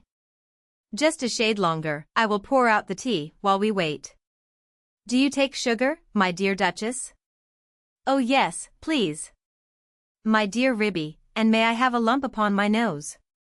With pleasure, my dear Duchess. How beautifully you beg. Oh, how sweetly pretty. Duchess sat up with the sugar on her nose and sniffed. How good that pie smells. I do love veal and ham, I mean to say mouse and bacon. She dropped the sugar in confusion, and had to go hunting under the tea table, so did not see which oven Ribby opened in order to get out the pie. Ribby set the pie upon the table. There was a very savory smell. Duchess came out from under the tablecloth munching sugar, and sat up on a chair. I will first cut the pie for you. I am going to have muffin and marmalade, said Ribby. Do you really prefer muffin? Mind the patty pan. I beg your pardon, said Ribby. May I pass you the marmalade, said Duchess hurriedly. The pie proved extremely toothsome, and the muffins light and hot. They disappeared rapidly, especially the pie. I think, thought the Duchess to herself, I think it would be wiser if I helped myself to pie, though Ribby did not seem to notice anything when she was cutting it. What very small fine pieces it has cooked into. I did not remember that I had minced it up so fine. I suppose this is a quicker oven than my own. How fast Duchess is eating, thought Ribby to herself, as she buttered her fifth muffin. The pie dish was emptying rapidly. Duchess had had 4 helps already, and was fumbling with the spoon.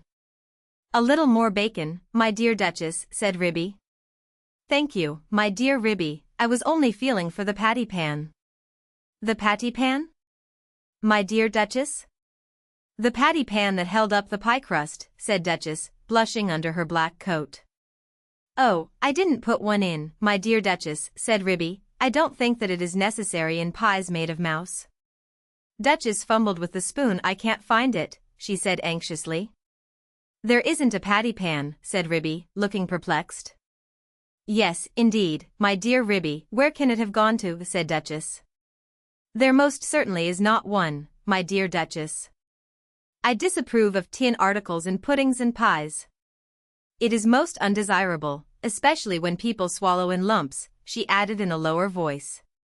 Duchess looked very much alarmed, and continued to scoop the inside of the pie dish. My great-aunt Squintina, grandmother of cousin Tabitha Twitchit, died of a thimble in a Christmas plum pudding. I never put any article of metal in my puddings or pies. Duchess looked aghast, and tilted up the pie dish. I have only 4 patty pans, and they are all in the cupboard. Duchess set up a howl. I shall die. I shall die. I have swallowed a patty pan. Oh, my dear Ribby, I do feel so ill. It is impossible, my dear Duchess, there was not a patty pan. Duchess moaned and whined and rocked herself about. Oh, I feel so dreadful. I have swallowed a patty pan. There was nothing in the pie, said Ribby severely. Yes, there was, my dear Ribby, I am sure I have swallowed it. Let me prop you up with a pillow, my dear Duchess, where do you think you feel it? Oh, I do feel so ill all over me, my dear Ribby, I have swallowed a large tin patty pan with a sharp scalloped edge. Shall I run for the doctor? I will just lock up the spoons. Oh yes, yes. Fetch Dr. Maggotty, my dear Ribby, he is a pie himself, he will certainly understand. Ribby settled Duchess in an armchair before the fire, and went out and hurried to the village to look for the doctor. She found him at the smithy. He was occupied in putting rusty nails into a bottle of ink, which he had obtained at the post office. Gammon? Ha! H.A., said he, with his head on one side. Ribby explained that her guest had swallowed a patty pan. Spinach? Ha! H.A., said he, and accompanied her with alacrity. He hopped so fast that Ribby had to run. It was most conspicuous. All the village could see that Ribby was fetching the doctor. I knew they would overeat themselves, said cousin Tabitha Twitchit.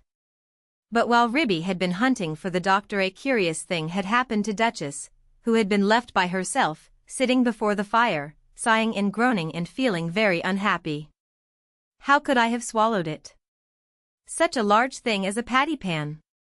She got up and went to the table, and felt inside the pie dish again with a spoon. No, there is no patty pan, and I put one in, and nobody has eaten pie except me, so I must have swallowed it. She sat down again, and stared mournfully at the grate. The fire crackled and danced, and something sizzled. Duchess started. She opened the door of the top oven. Out came a rich steamy flavor of veal and ham, and there stood a fine brown pie, and through a hole in the top of the pie crust there was a glimpse of a little tin patty pan. Duchess drew a long breath. Then I must have been eating mouse. And no wonder I feel ill. But perhaps I should feel worse if I had really swallowed a patty pan. Duchess reflected what a very awkward thing to have to explain to Ribby. I think I will put my pie in the backyard and say nothing about it. When I go home, I will run round and take it away. She put it outside the back door, and sat down again by the fire, and shut her eyes. When Ribby arrived with the doctor, she seemed fast asleep. Gammon, ha, ate, said the doctor. I am feeling very much better, said Duchess, waking up with a jump. I am truly glad to hear it. He has brought you a pill, my dear Duchess. I think I should feel quite well if he only felt my pulse, said Duchess, backing away from the magpie, who sidled up with something in his beak. It is only a bread pill. You had much better take it. Drink a little milk, my dear Duchess. Gammon? Gammon, said the doctor, while Duchess coughed and choked. Don't say that again, said Ribby, losing her temper here. Take this bread and jam, and get out into the yard. Gammon and spinach. Ha ha ate, shouted Dr. Maggotty triumphantly outside the back door. I am feeling very much better, my dear Ribby, said Duchess. Do you not think that I had better go home before it gets dark? Perhaps it might be wise, my dear Duchess. I will lend you a nice warm shawl, and you shall take my arm. I would not trouble you for worlds. I feel wonderfully better. One pill of Dr. Maggotty, indeed it is most admirable, if it has cured you of a patty pan. I will call directly after breakfast to ask how you have slept. Ribby and Duchess said goodbye affectionately, and Duchess started home. Halfway up the lane she stopped and looked back. Ribby had gone in and shut her door. Duchess slipped through the fence, and ran round to the back of Ribby's house, and peeped into the yard. Upon the roof of the pigsty sat Dr. Maggotty and 3 jackdaws. The jackdaws were eating pie crust, and the magpie was drinking gravy out of a patty pan. Gammon, ha, ate, he shouted when he saw Duchess's little black nose peeping round the corner. Duchess ran home feeling uncommonly silly. When Ribby came out for a pailful of water to wash up the tea things, she found a pink and white pie dish lying smashed in the middle of the yard. The patty pan was under the pump, where Dr. Maggotty had considerately left it. Ribby stared with amazement. Did you ever see the like? So there really was a patty pan? But my patty pans are all in the kitchen cupboard. Well, I never did. Next time I want to give a party I will invite Cousin Tabitha Twitchit. The end. The tale of Jemima Puddleduck, a farmyard tale for Ralph and Betsy. What a funny sight it is to see a brood of ducklings with a hen. Listen to the story of Jemima Puddleduck, who was annoyed because the farmer's wife would not let her hatch her own eggs. Her sister-in-law, Mrs. Rebecca Puddleduck, was perfectly willing to leave the hatching to someone else. I have not the patience to sit on a nest for 28 days, and no more have you, Jemima. You would let them go cold, you know you would. I wish to hatch my own eggs. I will hatch them all by myself, quacked Jemima Puddleduck. She tried to hide her eggs, but they were always found and carried off. Jemima Puddleduck became quite desperate. She determined to make a nest right away from the farm. She set off on a fine spring afternoon along the cart road that leads over the hill. She was wearing a shawl and a poke bonnet. When she reached the top of the hill, she saw a wood in the distance. She thought that it looked a safe, quiet spot. Jemima Puddleduck was not much in the habit of flying. She ran downhill a few yards flapping her shawl, and then she jumped off into the air. She flew beautifully when she had got a good start. She skimmed along over the treetops until she saw an open place in the middle of the wood, where the trees and brushwood had been cleared. Jemima alighted rather heavily, and began to waddle about in search of a convenient dry nesting place. She rather fancied a tree stump amongst some tall foxgloves. But seated upon the stump, she was startled to find an elegantly dressed gentleman reading a newspaper. He had black prick ears and sandy-colored whiskers. "Quack," said Jemima Puddle Duck, with her head and her bonnet on one side. "Quack." The gentleman raised his eyes above his newspaper and looked curiously at Jemima. "Madam, have you lost your way?" said he. He had a long bushy tail which he was sitting upon, as the stump was somewhat damp. Jemima thought him mighty civil and handsome. She explained that she had not lost her way, but that she was trying to find a convenient dry nesting place. Is that so?" "Indeed," said the gentleman with sandy whiskers, looking curiously at Jemima. He folded up the newspaper and put it in his coat-tail pocket. Jemima complained of the superfluous hen. "Indeed. How interesting. I wish I could meet with that fowl. I would teach it to mind its own business. But as to a nest, there is no difficulty. I have a sackful of feathers in my woodshed." "No, my dear madam, you will be in nobody's way. You may sit there as long as you like," said the bushy long-tailed gentleman. He led the way to a very retired, dismal-looking house amongst the foxgloves. It was built of faggots and turf, and there were 2 broken pails, one on top of another, by way of a chimney. "This is my summer residence. You would not find my winter house so convenient," said the hospitable gentleman. There was a tumble-down shed at the back of the house, made of old soap-boxes. The gentleman opened the door and showed Jemima in. The shed was almost quite full of feathers. It was almost suffocating, but it was comfortable and very soft. Jemima Puddle Duck was rather surprised to find such a vast quantity of feathers. But it was very comfortable, and she made a nest without any trouble at all. When she came out, the sandy-whiskered gentleman was sitting on a log reading the newspaper. At least he had it spread out, but he was looking over the top of it. He was so polite that he seemed almost sorry to let Jemima go home for the night. He promised to take great care of her nest until she came back again next day. He said he loved eggs and ducklings. He should be proud to see a fine nestful in his woodshed. Jemima Puddle Duck came every afternoon. She laid 9 eggs in the nest. They were greeny white and very large. The foxy gentleman admired them immensely. He used to turn them over and count them when Jemima was not there. At last Jemima told him that she intended to begin to sit next day, and "I will bring a bag of corn with me, so that I need never leave my nest until the eggs are hatched." "They might catch cold," said the conscientious Jemima. "Madam, I beg you not to trouble yourself with a bag. I will provide oats. But before you commence your tedious sitting, I intend to give you a treat. Let us have a dinner party all to ourselves. May I ask you to bring up some herbs from the farm garden to make a savory omelette? Sage and thyme, and mint and 2 onions, and some parsley. I will provide lard for the omelette," said the hospitable gentleman with sandy whiskers. Jemima Puddle Duck was a simpleton. Not even the mention of sage and onions made her suspicious. She went round the farm garden, nibbling off snippets of all the different sorts of herbs that are used for stuffing roast duck.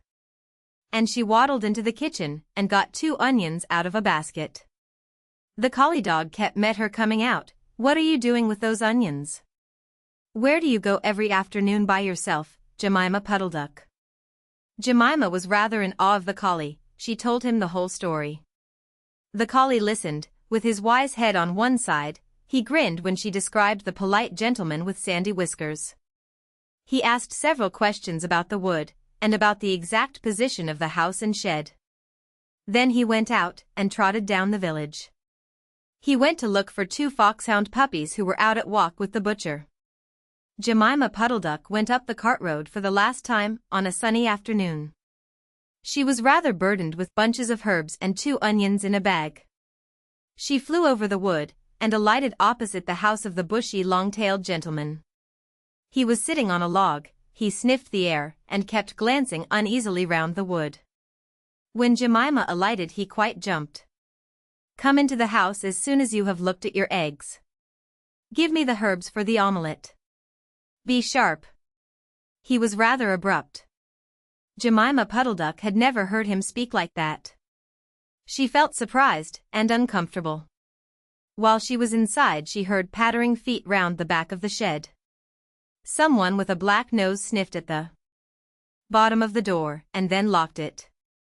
Jemima became much alarmed. A moment afterwards there were most awful noises, barking, baying, growls and howls, squealing and groans. And nothing more was ever seen of that foxy-whiskered gentleman. Presently Kep opened the door of the shed and let out Jemima Puddleduck. Unfortunately the puppies rushed in and gobbled up all the eggs before he could stop them. He had a bite on his ear and both the puppies were limping. Jemima Puddleduck was escorted home in tears on account of those eggs. She laid some more in June, and she was permitted to keep them herself, but only 4 of them hatched. Jemima Puddleduck said that it was because of her nerves, but she had always been a bad sitter. The end. The tale of Pygling Bland for Cecily and Charlie, a tale of the Christmas pig. The tale of Pygling Bland. Once upon a time there was an old pig called Aunt Petitoes. She had 8 of a family, 4 little girl pigs, called Crosspatch, Suck-Suck, Yock-Yock and Spot, and 4 little boy pigs, called Alexander, Pigling Bland, Chin-Chin and Stumpy. Stumpy had had an accident to his tail. The 8 little pigs had very fine appetites. Yes, yes, yes.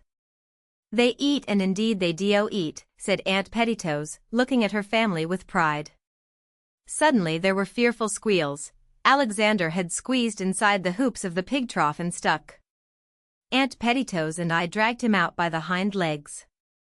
Chin-Chin was already in disgrace. It was washing day, and he had eaten a piece of soap. And presently in a basket of clean clothes, we found another dirty little pig. Chut, tut, tut. Whichever is this, grunted Aunt Petitoes. Now all the pig family are pink, or pink with black spots, but this pig child was smutty black all over. When it had been popped into a tub, it proved to be Yock-Yock. I went into the garden. There I found Crosspatch and Suck-Suck rooting up carrots. I whipped them myself and led them out by the ears. Crosspatch tried to bite me. Aunt Petitoes, Aunt Petitoes. You are a worthy person, but your family is not well brought up. Every one of them has been in mischief except Spot and Pigling Bland. Yes, yes, sighed Aunt Petitoes. And they drink bucketfuls of milk. I shall have to get another cow. Good little Spot shall stay at home to do the housework, but the others must go. 4 little boy pigs and 4 little girl pigs are too many altogether. Yes, yes, yes, said Aunt Petitoes, there will be more to eat without them. So Chin-Chin and Suck-Suck went away in a wheelbarrow, and Stumpy, Yock-Yock and Crosspatch rode away in a cart. And the other 2 little boy pigs, Pigling Bland and Alexander, went to market. We brushed their coats, we curled their tails and washed their little faces, and wished them goodbye in the yard. Aunt Petitoes wiped her eyes with a large pocket handkerchief, then she wiped Pigling Bland's nose and shed tears, then she wiped Alexander's nose and shed tears, then she passed the handkerchief to Spot. Aunt Petitoes sighed and grunted, and addressed those little pigs as follows. Now Pigling Bland, son Pigling Bland, you must go to market. Take your brother Alexander by the hand. Mind your Sunday clothes, and remember to blow your nose. Aunt Petitoes passed round the handkerchief again. Beware of traps, hen roosts, bacon and eggs. Always walk upon your hind legs. Pigling Bland, who was a sedate little pig, looked solemnly at his mother. A tear trickled down his cheek. Aunt Petitoes turned to the other. Now son Alexander, take the hand. We, giggled Alexander, take the hand of your brother Pigling Bland, you must go to market. Mind we, interrupted Alexander again. You put me out, said Aunt Petitoes. Observe signposts and milestones, do not gobble herring bones, and remember, said I impressively, if you once cross the county boundary you cannot come back. Alexander, you are not attending. Here are 2 licenses permitting 2 pigs to go to market in Lancashire. Attend, Alexander. I have had no end of trouble in getting these papers from the policeman. Pigling Bland listened gravely. Alexander was hopelessly volatile. I pinned the papers, for safety, inside their waistcoat pockets. Aunt Petitoes gave to each a little bundle, and 8 conversation peppermints with appropriate moral sentiments in screws of paper. Then they started. Pigling Bland and Alexander trotted along steadily for a mile, at least Pigling Bland did. Alexander made the road half as long again by skipping from side to side. He danced about and pinched his brother, singing, "This pig went to market, this pig stayed at home, this pig had a bit of meat, let's see what they have given us for dinner, Pigling." Pigling Bland and Alexander sat down and untied their bundles. Alexander gobbled up his dinner in no time. He had already eaten all his own peppermints. "Give me one of yours, please, Pigling." "But I wish to preserve them for emergencies," said Pigling Bland doubtfully. Alexander went into squeals of laughter. Then he pricked Pigling with the pin that had fastened his pig paper, and when Pigling slapped him he dropped the pin, and tried to take Pigling's pin, and the papers got mixed up. Pigling Bland reproved Alexander. But presently they made it up again, and trotted away together, singing, "Tom, Tom, the piper's son, stole a pig and away he ran." But all the tune that he could play was "Over the hills and far away." "What's that, young sirs? Stole a pig? Where are your licenses?" said the policeman. They had nearly run against him round a corner. Pigling Bland pulled out his paper. Alexander, after fumbling, handed over something scrumply to 2½ ounces. "Conversation, sweeties, at 3 farthings. What's this? This ain't a license." Alexander's nose lengthened visibly. He had lost it. "I had one, indeed I had, Mr. Policeman. It's not likely they let you start without. I am passing the farm. You may walk with me." "Can I come back too?" inquired Pigling Bland. "I see no reason, young sir. Your paper is all right." Pigling Bland did not like going on alone, and it was beginning to rain. But it is unwise to argue with the police. He gave his brother a peppermint and watched him out of sight. To conclude the adventures of Alexander, the policeman sauntered up to the house about tea time, followed by a damp, subdued little pig. I disposed of Alexander in the neighborhood. He did fairly well when he had settled down. Pigling Bland went on alone dejectedly. He came to crossroads and a signpost to Market Town, 5 miles, over the hills, 4 miles, to Pettito's farm, 3 miles. Pigling Bland was shocked. There was little hope of sleeping in Market Town, and tomorrow was the hiring fair. It was deplorable to think how much time had been wasted by the frivolity of Alexander. He glanced wistfully along the road towards the hills, and then set off walking obediently the other way, buttoning up his coat against the rain. He had never wanted to go, and the idea of standing all by himself in a crowded market, to be stared at, pushed, and hired by some big strange farmer was very disagreeable. "I wish I could have a little garden and grow potatoes," said Pigling Bland.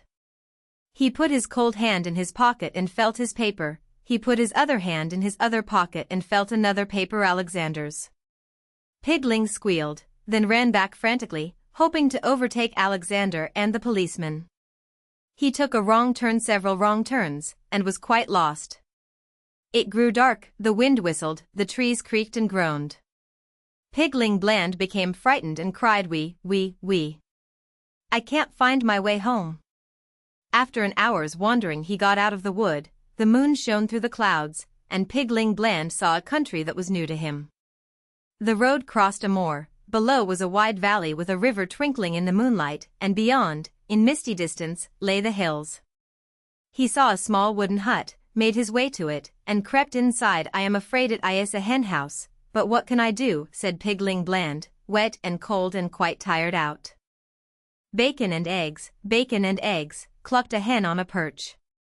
"Trap, trap, trap. Cackle, cackle, cackle," scolded the disturbed cockerel. To market, to market." "Jig-getty jig," clucked a broody white hen roosting next to him. Pigling Bland, much alarmed, determined to leave at daybreak. In the meantime, he and the hens fell asleep. In less than an hour they were all awakened. The owner, Mr. Peter Thomas Piperson, came with a lantern and a hamper to catch 6 fowls to take to market in the morning. He grabbed the white hen roosting next to the cock, then his eye fell upon Pigling Bland, squeezed up in a corner. He made a singular remark. "Hello, here's another." Seized Pigling by the scruff of the neck, and dropped him into the hamper. Then he dropped in 5 more dirty, kicking, cackling hens upon the top of Pigling Bland. The hamper containing 6 fowls and a young pig was no light weight. It was taken downhill, unsteadily, with jerks. Pigling, although nearly scratched to pieces, contrived to hide the papers and peppermints inside his clothes. At last the hamper was bumped down upon a kitchen floor, the lid was opened, and Pigling was lifted out. He looked up, blinking, and saw an offensively ugly elderly man, grinning from ear to ear. "This one's come of himself, whatever," said Mr. Piperson, turning Pigling's pockets inside out. He pushed the hamper into a corner, threw a sack over it to keep the hens quiet, put a pot on the fire, and unlaced his boots. Pigling Bland drew forward a copy stool, and sat on the edge of it, shyly warming his hands. Mr. Piperson pulled off a boot and threw it against the wainscot at the further end of the kitchen. "There was a smothered noise. Shut up," said Mr. Piperson. Pigling Bland warmed his hands, and eyed him. Mr. Piperson pulled off the other boot and flung it after the first. "There was again a curious noise. Be quiet, will ye?" said Mr. Piperson. Pigling Bland sat on the very edge of the copy stool. Mr. Piperson fetched meal from a chest and made porridge. It seemed to Pigling that something at the further end of the kitchen was taking a suppressed interest in the cooking, but he was too hungry to be troubled by noises. Mr. Piperson poured out 3 platefuls, for himself, for Pigling, and a third. After glaring at Pigling he put away with much scuffling, and locked up. Pigling Bland ate his supper discreetly. After supper Mr. Piperson consulted an almanac, and felt Pigling's ribs. It was too late in the season for curing bacon, and he grudged his meal. Besides, the hens had seen this pig. He looked at the small remains of a flitch, and then looked undecidedly at Pigling. "You may sleep on the rug," said Mr. Peter Thomas Piperson. Pigling Bland slept like a top. In the morning Mr. Piperson made more porridge. The weather was warmer. He looked to see how much meal was left in the chest, and seemed dissatisfied. "You'll likely be moving on again," said he to Pigling Bland. Before Pigling could reply, a neighbor, who was giving Mr. Piperson and the hens a lift, whistled from the gate. Mr. Piperson hurried out with the hamper, enjoining Pigling to shut the door behind him and not meddle with naught, "or I'll come back and skin ye," said Mr. Piperson. It crossed Pigling's mind that if he had asked for a lift, too, he might still have been in time for market. But he distrusted Peter Thomas. After finishing breakfast at his leisure, Pigling had a look round the cottage. Everything was locked up. He found some potato peelings in a bucket in the back kitchen. Pigling ate the peel and washed up the porridge plates in the bucket. He sang while he worked. Tom with his pipe made such a noise. He called up all the girls and boys and they all ran to hear him play Over the Hills and Far Away. Suddenly a little smothered voice chimed in, "Over the hills and a great way off, the wind shall blow my top knot off." Pigling Bland put down a plate which he was wiping, and listened. After a long pause, Pigling went on tiptoe and peeped round the door into the front kitchen. There was nobody there. After another pause, Pigling approached the door of the locked cupboard, and snuffed at the keyhole. It was quite quiet. After another long pause, Pigling pushed a peppermint under the door. It was sucked in immediately. In the course of the day Pigling pushed in all the remaining 6 peppermints. When Mr. Piperson returned, he found Pigling sitting before the fire. He had brushed up the hearth and put on the pot to boil. The meal was not yet at able. Mr. Piperson was very affable. He slapped Pigling on the back, made lots of porridge and forgot to lock the meal chest. He did lock the cupboard door, but without properly shutting it. He went to bed early, and told Pigling upon no account to disturb him next day before 12 o'clock. Pigling Bland sat by the fire, eating his supper. All at once at his elbow, a little voice spoke, "My name is Pigwig. Make me more porridge, please." Pigling Bland jumped, and looked round. A perfectly lovely little black Berkshire pig stood smiling beside him. She had twinkly little screwed-up eyes, a double chin, and a short turned-up nose. She pointed at Pigling's plate. He hastily gave it to her, and fled to the meal chest. "How did you come here?" asked Pigling Bland. Stolen, replied Pigwig, with her mouth full. Pigling helped himself to meal without scruple. What for? Bacon, hams, replied Pigwig cheerfully. Why on earth don't you run away? Exclaimed the horrified Pigling. I shall after supper, said Pigwig decidedly. Pigling Bland made more porridge and watched her shyly. She finished a second plate, got up, and looked about her, as though she were going to start. You can't go in the dark, said Pigling Bland. Pigwig looked anxious. Do you know your way by daylight? I know we can see this little white house from the hills across the river. Which way are you going, Mr. Pig? To market. I have 2 pig papers. I might take you to the bridge, if you have no objection, said Pigling, much confused and sitting on the edge of his copy stool. Pigwig's gratitude was such and she asked so many questions that it became embarrassing to Pigling Bland. He was obliged to shut his eyes and pretend to sleep. She became quiet, and there was a smell of peppermint. I thought you had eaten them, said Pigling, waking suddenly. Only the corners, replied Pigwig, studying the sentiments with much interest by the firelight.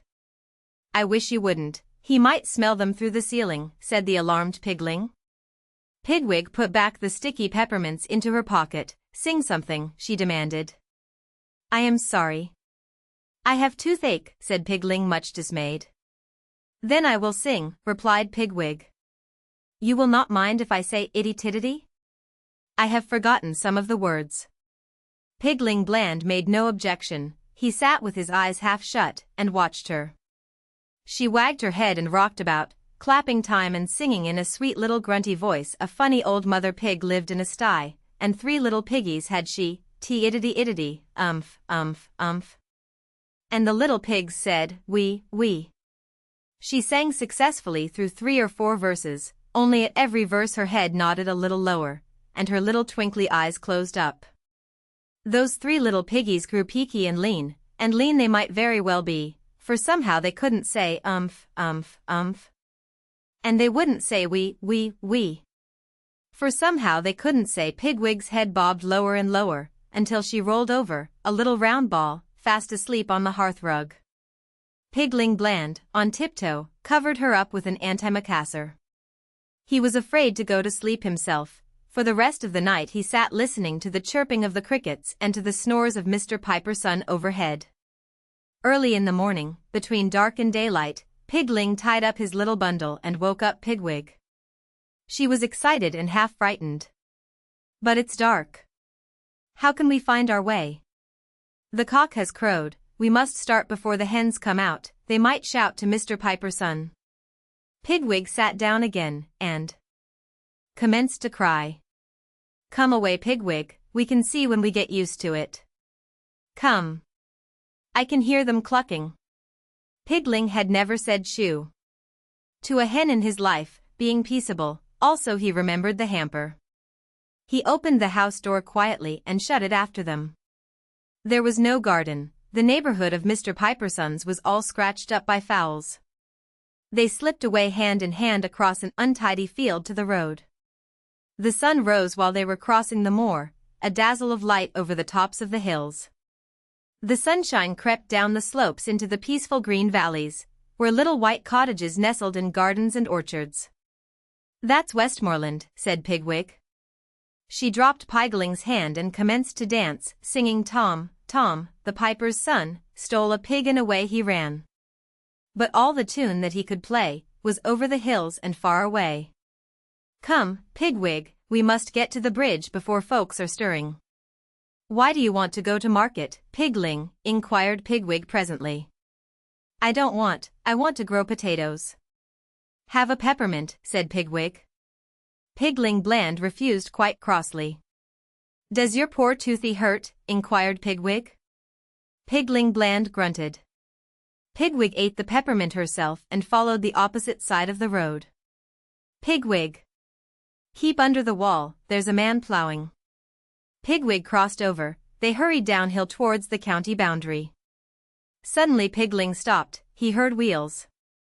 Slowly jogging up the road below them came a tradesman's cart. The reins flapped on the horse's back, the grocer was reading a newspaper.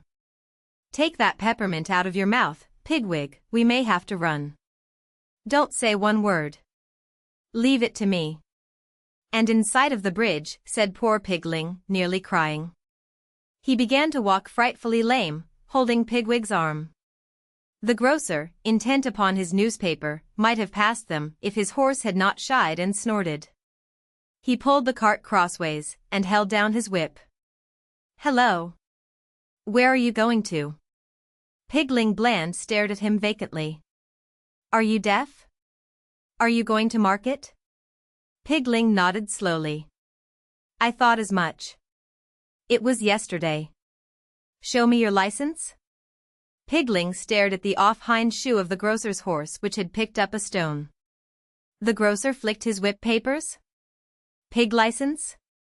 Pigling fumbled in all his pockets and handed up the papers. The grocer read them, but still seemed dissatisfied. This here pig is a young lady, is her name Alexander? Pigwig opened her mouth and shut it again. Pigling coughed asthmatically.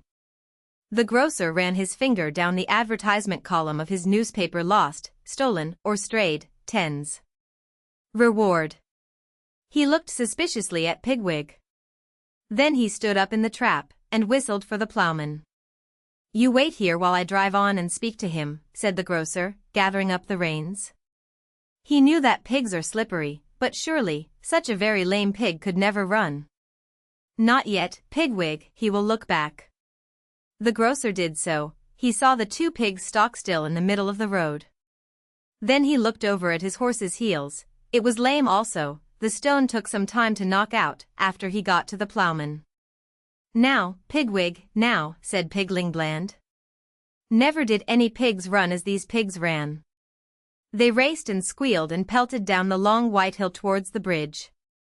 Little fat Pigwig's petticoats fluttered and her feet went pitter, patter, pitter as she bounded and jumped.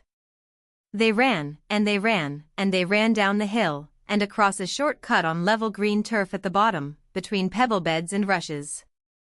They came to the river, they came to the bridge, they crossed it hand in hand, then over the hills and far away she danced with Pigling Bland.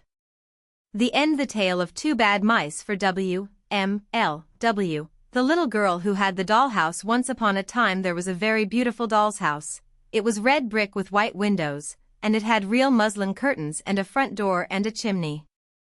It belonged to two dolls called Lucinda and Jane. At least it belonged to Lucinda, but she never ordered meals. Jane was the cook, but she never did any cooking, because the dinner had been bought ready-made, in a box full of shavings. There were 2 red lobsters, and a ham, a fish, a pudding, and some pears and oranges. They would not come off the plates, but they were extremely beautiful. One morning Lucinda and Jane had gone out for a drive in the doll's perambulator. There was no one in the nursery, and it was very quiet. Presently there was a little scuffling, scratching noise in a corner near the fireplace, where there was a hole under the skirting board. Tom Thumb put out his head for a moment and then popped it in again. Tom Thumb was a mouse. A minute afterwards Hunca Munca, his wife, put her head out, too, and when she saw that there was no one in the nursery, she ventured out on the oilcloth under the coal box. The doll's house stood at the other side of the fireplace. Tom Thumb and Hunca Munca went cautiously across the hearthrug. They pushed the front door. It was not fast. Tom Thumb and Hunca Munca went upstairs and peeped into the dining room. Then they squeaked with joy. Such a lovely dinner was laid out upon the table. There were tin spoons, and lead knives and forks, and 2 dolly chairs, all so convenient. Tom Thumb set to work at once to carve the ham. It was a beautiful shiny yellow, streaked with red. The knife crumpled up and hurt him. He put his finger in his mouth. It is not boiled enough, it is hard. You have a try, Hunca Munca. Hunca Munca stood up in her chair and chopped at the ham with another lead knife. It's as hard as the hams at the cheesemonger's, said Hunca Munca. The ham broke off the plate with a jerk and rolled under the table. Let it alone, said Tom Thumb. Give me some fish, Hunca Munca. Hunca Munca tried every tin spoon in turn. The fish was glued to the dish. Then Tom Thumb lost his temper. He put the ham in the middle of the floor and hit it with the tongs and with the shovel. Bang, bang, smash, smash. The ham flew all into pieces, for underneath the shiny paint it was made of nothing but plaster. Then there was no end to the rage and disappointment of Tom Thumb and Hunca Munca. They broke up the pudding, the lobsters, the pears, and the oranges.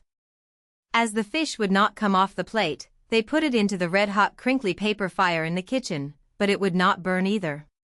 Tom Thumb went up the kitchen chimney and looked out at the top. There was no soot. While Tom Thumb was up the chimney, Hunca Munca had another disappointment.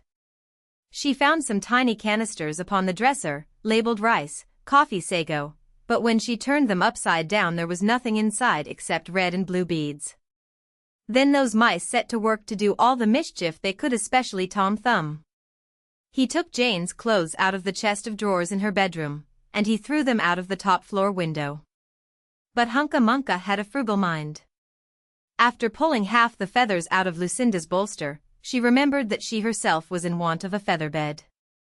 With Tom Thumb's assistance she carried the bolster downstairs and across the hearthrug. It was difficult to squeeze the bolster into the mouse hole, but they managed it somehow.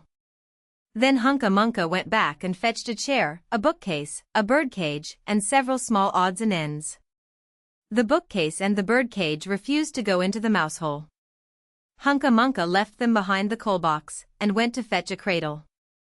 Hunca Munca was just returning with another chair, when suddenly there was a noise of talking outside upon the landing. The mice rushed back to their hole, and the dolls came into the nursery. What a sight met the eyes of Jane and Lucinda! Lucinda sat upon the upset kitchen stove and stared, and Jane leaned against the kitchen dresser and smiled, but neither of them made any remark. The bookcase and the birdcage were rescued from under the coal box, but Hunca Munca has got the cradle and some of Lucinda's clothes. She also has some useful pots and pans, and several other things. The little girl that the doll's house belonged to said, "I will get a doll dressed like a policeman." But the nurse said, "I will set a mousetrap." So that is the story of the two bad mice. But they were not so very, very naughty after all, because Tom Thumb paid for everything he broke. He found a crooked sixpence under the hearthrug, and upon Christmas Eve he and Hunca Munca stuffed it into one of the stockings of Lucinda and Jane. And very early every morning before anybody is awake Hunca Munca comes with her dustpan and her broom to sweep the dolly's house. The end. By Beatrix Potter.